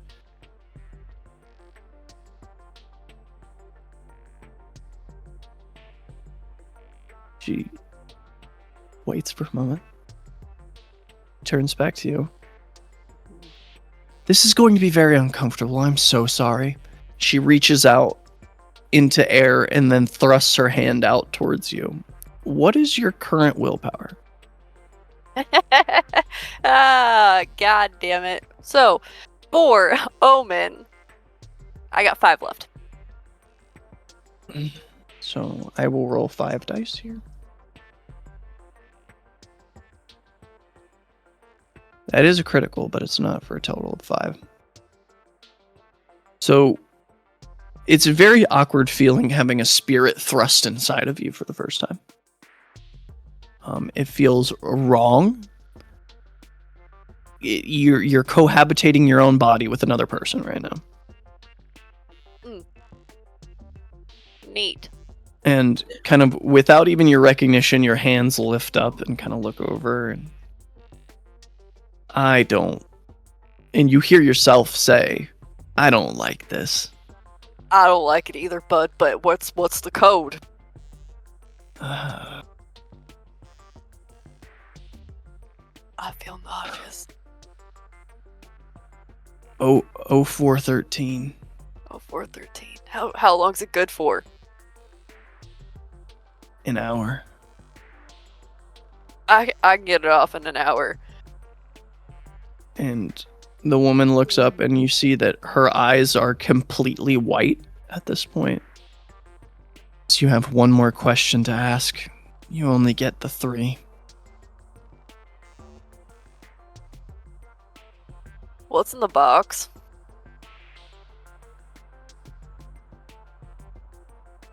Didn't know. You son And of you a bitch. And you feel that spirit inside of you actively torn to pieces and shredded into oblivion. Oh god, I'm gonna throw up. I haven't thrown up in years. Oh. Alright, let's go. And as you set to disarming this device, Lark, finishing up your entanglement. This guy lasted a surprisingly long while. It seems like this guy might actually have some skill. Well, that's great for me and for him. So, you really don't want to get married? Oh no, darling, I've never met anybody like you before. Look, I'm not supposed to talk about it, but I'm gonna be on assignment here for, I don't know, probably a year, maybe 2. That's great.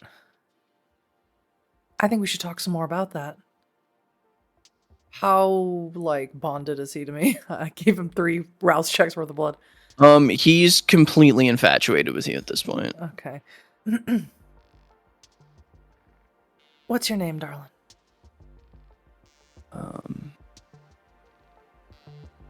Balin. Balin.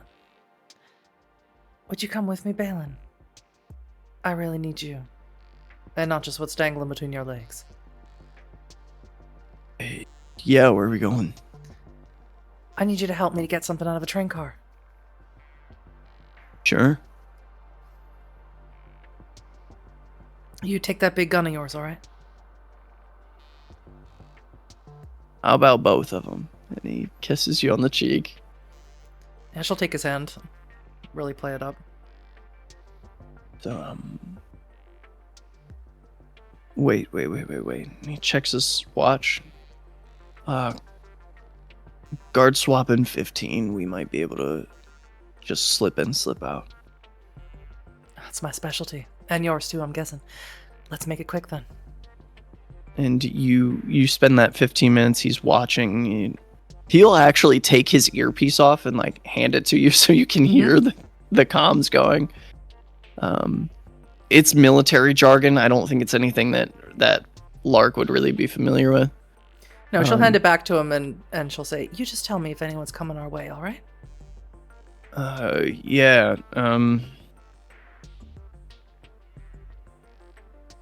Yeah. No. The only thing I'm seeing is somebody's missing their check-in. But I don't know. That might not be an issue. Well, right now, I just want you to worry about if anyone's coming to inspect train car number 7. After we get out of this train yard, you and me and some of my friends, we'll have a little conversation about what your future's going to look like with me. Yeah. And he reaches up to the earpiece. Copy. I'll check out the situation in 7 and the missed check-in. Come on. And she'll go, desperately hoping that Omen was the reason that there's someone missing. Omen,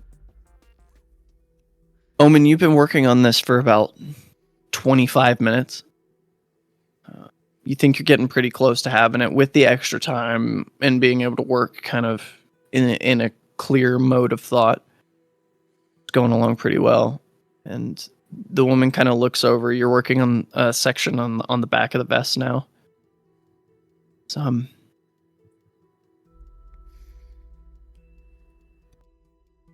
Monica. My name's Monica. Monica's a good name. Yeah. You're that kid Scarlet lost.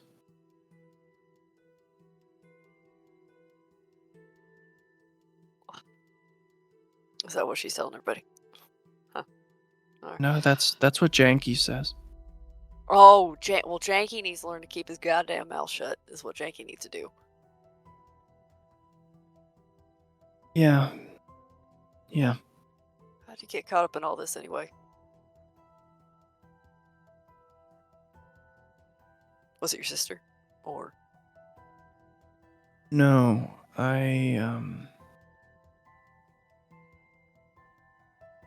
as good as I am with the ghosts, I'm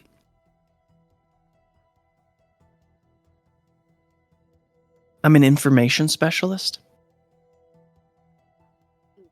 I work at WVU up in the Institute, and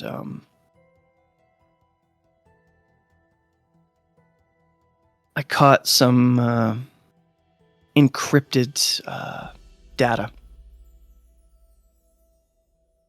And I guess I wasn't thorough enough, and they tracked the leak back to me, figured out what I was, and now we're here.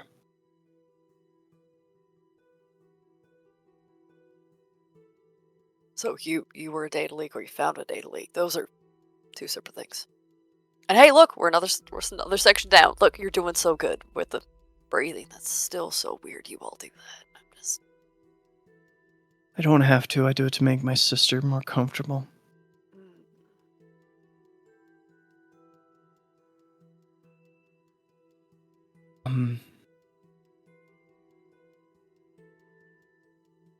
What are you gonna do with me? Well, we're gonna get you out of this vest. Then we're gonna get in the car. I'm gonna take you to Janky. And then that's it. So what did he promise you? That Carrie will owe you a favor? No. Don't worry about what the cost was, alright? That's what every man says when a woman has to pay the price. No cost. Just get the fucking jacket off. I'm trying to have small talk to make this feel better, but... And it's at that moment that the train car door opens, and Lark and Balin are getting into the train car. Yeah, Omen went to go reach for the gun, and then saw Lark. Well, where you been all my life? I'm gone for 15 minutes and you replace me? Well, you know me, Omen, one is never enough. What are we doing? Why, we have to get the hell out of here. This is my new friend. He'll be coming with us. Oh, well. Oh, shit, Sanderson. And he gets down and he, checks his pulse. No. You leave him alone. I have a specialty in covering up things like this. It'll be all right. Tap that little earpiece of yours, and you tell them that you found him pig stinking drunk behind one of the train stations, and he hit his head, and you're gonna take him to the hospital. That'll give us enough time for me to figure out how the hell I'm gonna cover up your story. He pops his earpiece. We've got a code 3-4 with Sanderson. I'll handle the medical evac.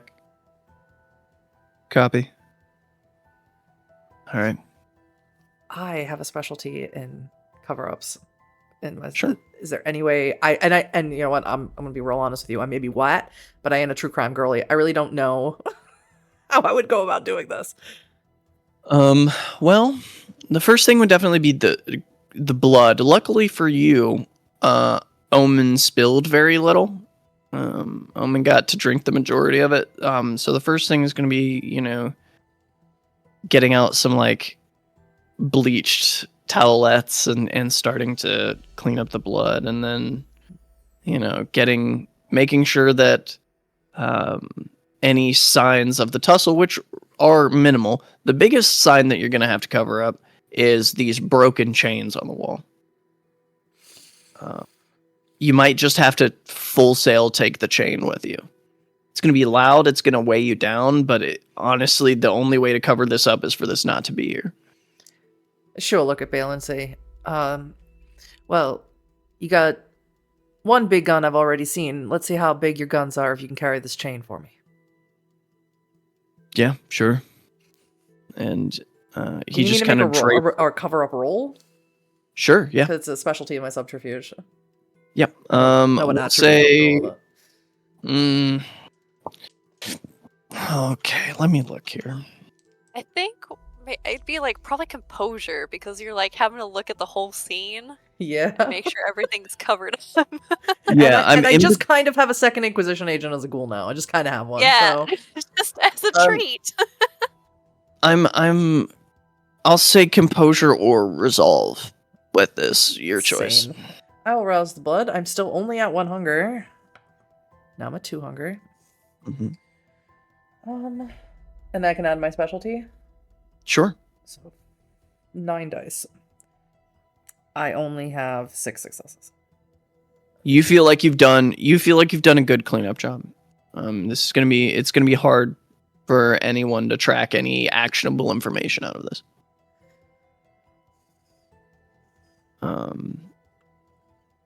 As Lark is doing that cleanup, you snip the last few wires and disconnect the last few connections, Omen, and you're fairly certain that unzipping this vest is not going to blow you all to smithereens.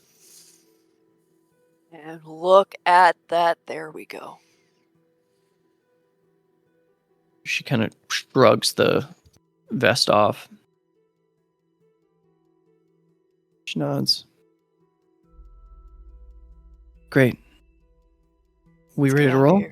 Yeah. Oh, I just gotta grab this real quick, and Omen's gonna go pick up the giant chest.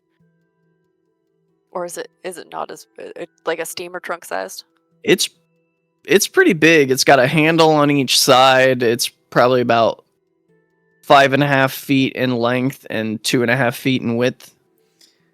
Can I use Corrosive Vitae, even though I'm at fucking 3 hunger? To unlock it? Sure. Mm-hmm. How many rouse checks would you require for such a thing? 2. Oh, good. The perfect amount. I don't need to do anything else. No, I don't need to do it. Alright. Everyone. I would like to cast our eyes back to the beginning of the session. Hold on to your butts, everyone. I passed them both. Fuck yeah! Putting your Vitae on this lock and watching it sizzle. You see Balin looks very confused, but is not in a headspace to question things at the moment. She would, as she's doing this, say, like, honey, we need to take your car. You can't leave anything of yours behind right now. Yeah, you got it. Do you want to pull it around, or? I think that will be lovely. I would love to follow Omen back to church. Great. Yeah, can do. Huh? And he slides out through the bottom hatch and goes to get the car. With your Vitae eating through the lock, opening this trunk, we'll say, You see it's filled with foam, and there are inserts in this foam where you see that there are it looks like medical equipment. You see that there are a bunch of vials that have very strange labeling on them. It's just a barcode and a series of numbers. The liquids in them range from very sanguine deep reds to almost a vibrant neon orange. You see that there are these very strange, like, cylindrical but also spiraling beakers in here.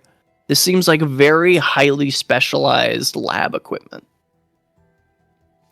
Well, Lark is stupid. So she's gonna just grab any nearest receptacle and start piling stuff into something easier to carry. Whoa! Let's be a little bit more careful about this. We don't really have the time, darling. We have to get the hell out of here. Did I not mention that already? No, you just busted in with 6 foot and stupid. So don't be jealous, honey. Just grab the things. And yeah, Owen's gonna start making sure that the vials don't touch, so they can't clink together and break. I should say these foam inserts are layered, so you can take them out. Each of these foam inserts has a bottom, so you can take them out layer by layer and leave them in the foam inserts while vastly reducing the weight of the thing that you're stealing. Oh, okay. And then after a moment, there's 2 quick bangs on the door. As Balin kind of slides the door open, the hatchback of this large 4-door sport utility vehicle is open in your direction, and he kind of leans back from the driver's seat. All right, load in, we gotta go. They know something's off. We can leave your Honda. We'll come and get it tomorrow. Balin can come and get it in the morning, maybe. I don't know. And Omen's gonna hand Monica the keys. No, for her tomorrow. She can have someone come get it for her. Fine. All right. For right now, for tonight, we're all riding together. Safety in numbers and all that. Yeah, fine. Whatever Sure. you say, sweetheart. And by the way, I like them dumb. If they're dumber than me, then I feel smarter. And as you load in, and then I assume crawl in through the back of the car, Balin doesn't even seem to care about trying to do this slow or do this with any amount of composure. He drives straight up to the gate, and as he's driving, he says, "All right, everybody lay down." You heard the man? And he kind of shifts Sanderson over in the passenger seat. And as he rocks up to the gate and another guy walks up and he rolls down the window, he says, "Taking Sanderson on a medical evac. We need to go now. He's losing blood." The guy nods. He says, Is this a code 4, do you think? And Balin says, this doesn't seem like a blank job. They nod. Gate opens. He drives out. About 3 minutes down the road, he just opens up the passenger door, leaning across, and shoves Sanderson's body out the side. Shuts the door. So where am I driving? Blood of the Covenant Church. You did very good, Balin. Remind me to reward you later. Blood of the Covenant Church. You got it. We shouldn't drive this car there, though. All these cars have trackers. Good to know. Good. Well- Pull over. Luckily, we have a mechanic in our party. Blanks. Love that. Love that so much, sweetheart. He pulls over. Says, just be careful. There's a necrosis seal on these trackers. If you break the seal wrong and you're, the undead, it'll melt your flesh. That's why we have apprentices. You know what? You know what? I mean, we could just drop this car in the river. Fuck it. I mean, We could. We could. How far away were we from Sanderson's body? not that far. You told him to pull over pretty soon after he dumped it. You know what? Why don't we get Sanderson back here? We find someone of your height, and we dump all of you into the river.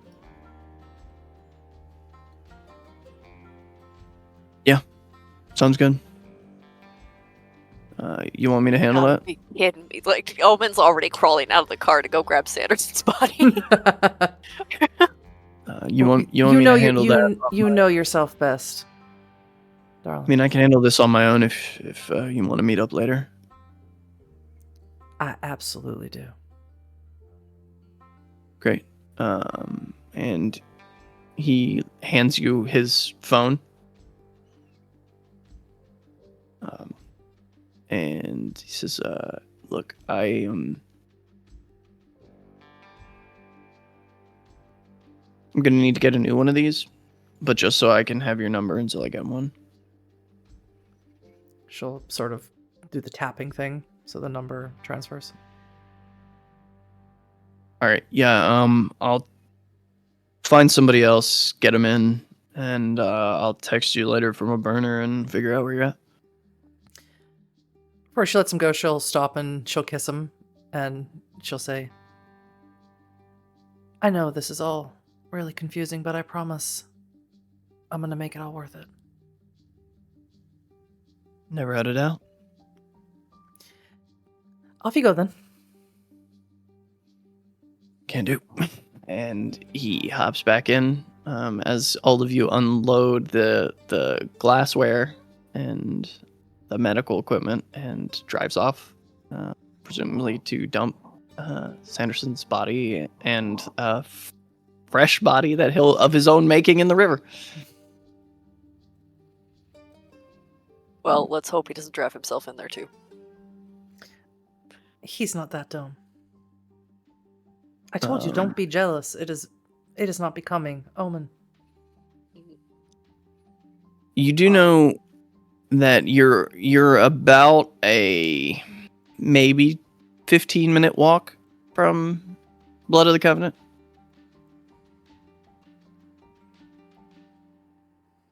On the way there, Omen's gonna call Janky. All 6 numbers that Janky probably has until he picks up one of them. Yeah, it takes about 5 calls to get to him. It's like, hey, oh man, it's Omen, hey. Don't make jokes and come pick her up. Great, where you at? Omen will give a cross street. Cool. Yeah. Can do. Are you still with the minister or? Yeah. Can Lark not hear this? Oh no, you can totally hear. Great. Hey,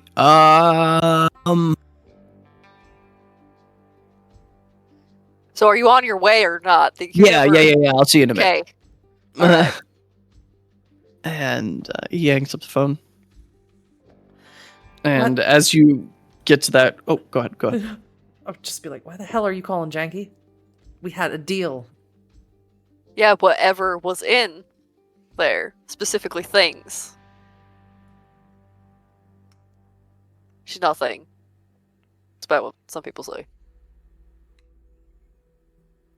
Why do you want to do this, Omen? Obviously, you can't be in Scarlet's Barony. You're already on thin ice with Elliot. If it wasn't for me constantly singing your praises, you'd be out on your ass somewhere else. Or dead. Deader. So what is this?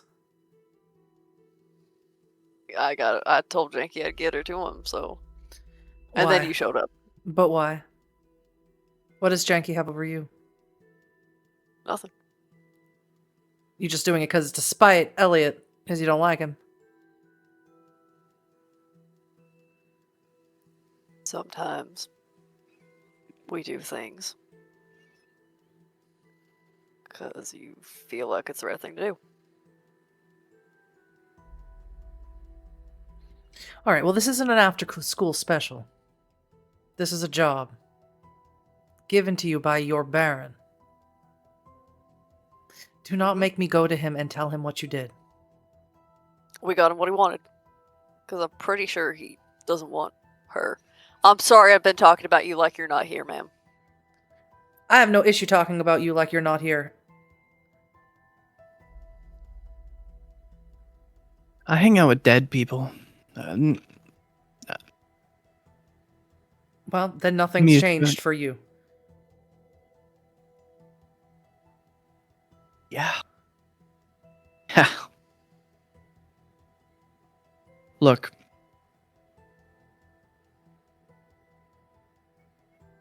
I'm not inclined to piss off any of you thick bloods. So please just figure out what the fuck you're doing.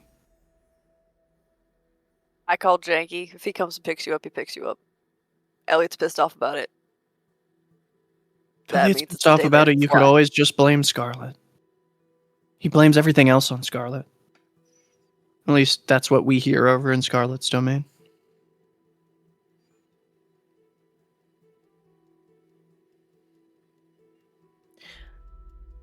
You're gonna owe me for this, Omen. And I mean it. And I want you to say it. I owe you.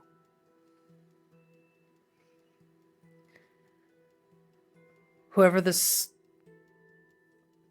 joiner is, whatever he's about, and whatever it has to do with Elliot, you're gonna put all of your effort, intelligence, strength, and honor that you seem to have into finding out exactly what is going on.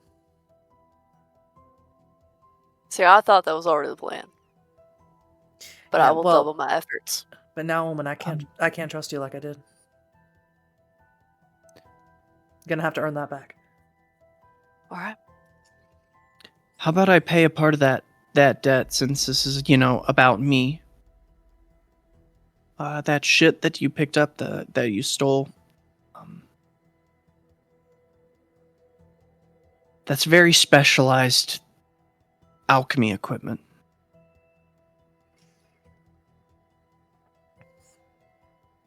I'm not an alchemist, but my sister is. And this is the kind of equipment you need to make the creme de la creme of thin blood alchemy. Well, finders keepers. Oh, I don't want... trust me. Carrie wouldn't want that kind of shit in our domain. Because whatever your boss is trying to cook up in that is gonna get attention.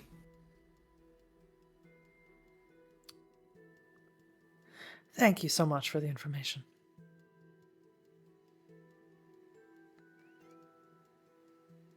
And Janky pulls up a few streets down, picks her up.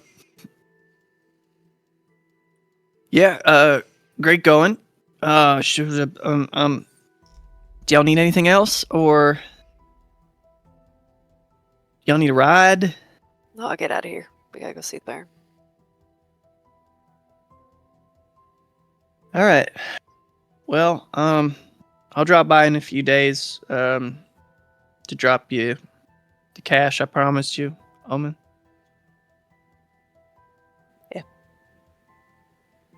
Sure. And Lark is just staring daggers at him. he peels off with Monica. Lark will put her arm in Omen's as they walk. I have something that you can do for me right in this very moment that will help me reestablish trust with my favorite gangrel in Charleston. Is that right, sweetheart? And what is that? Don't tell Elliot about Balin. Who? That's my good boy. I It's- aim to please. It's a short walk from here. And you do find, as you walk down this dirt road off of everything back into the woods, you see in the distance, with the porch light still on of the church and the broken, rotting sign, you see Elliot sitting on the front steps with a cigarette tucked between his lips. As you approach, he looks up. Well, my, if it is not she who hangs the moon in the sky for me and a favorite puppy dog. Did you miss us, Daddy? I always miss you, my dear. Every moment you are away from me is such excruciating agony that which only the great gods upon Olympus could visit upon mortal man. Well, I'm so glad that I don't have to leave you in agony any longer, Daddy. But we ran into a little bit of a problem at the train yard, and she will lay down the medical supplies. We got this, but Omen can tell you what happened with Scarlet. Oh, great God in heaven preserve me, what has your bastard sire done now, boy? Well, sir, some of the people that were around were talking. Apparently the feds are in town. Guess one of them grabbed one of the people.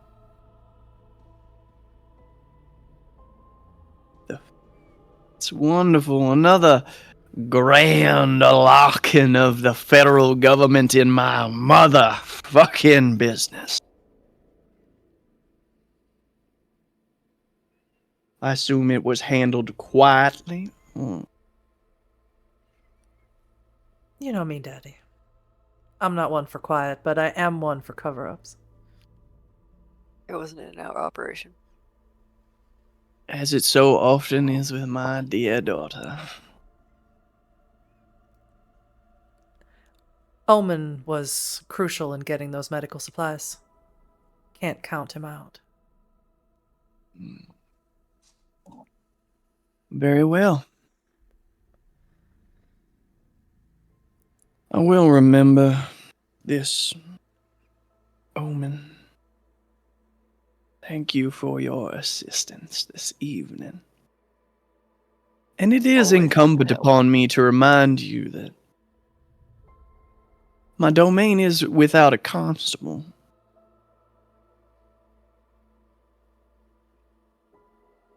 Well, sir, I wish you the best luck in filling that position.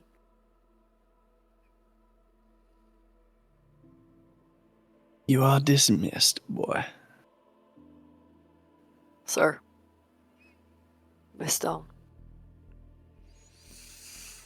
I know it goes back to the woods.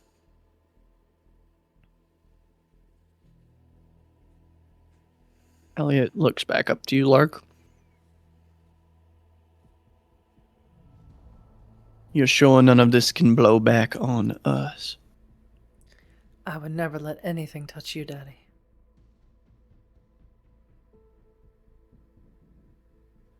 Good. He holds his hand out, slithering out of his jacket sleeve. It's a rattlesnake. Lark smiles at him. I thought you might like a new present. Oh, you know me so well, Daddy. Do I get to name it? Of course. This fine specimen was very adept in the handling portion of the sermon this evening. I thought you might like a nice, pliable young thing. Well, those are my favorite. But he's so sweet, and she holds it up. I think I might just have to call you Honeysuckle. A fine name for a serpent. And he looks back over his shoulder. Jessica, my dear, bring in your equipment. Walks down the stairs and starts bringing in the medical equipment. Things we are to accomplish, my dear. I'm always here to help you further your goals, Daddy. I should let you know that I'm going to be busy the next few nights. I'm going to be keeping a close eye on that train yard and make sure that I didn't make any oopsie doopsies. That's my girl. Always cover your tracks. And if you can, plant someone else's in your place. I learned from the best. Now why don't you come on inside? I got another partner I want you to play with. How could I say no? And as the two of you walk through this ruined, rotting church, still warm from all of the candles lit during the service,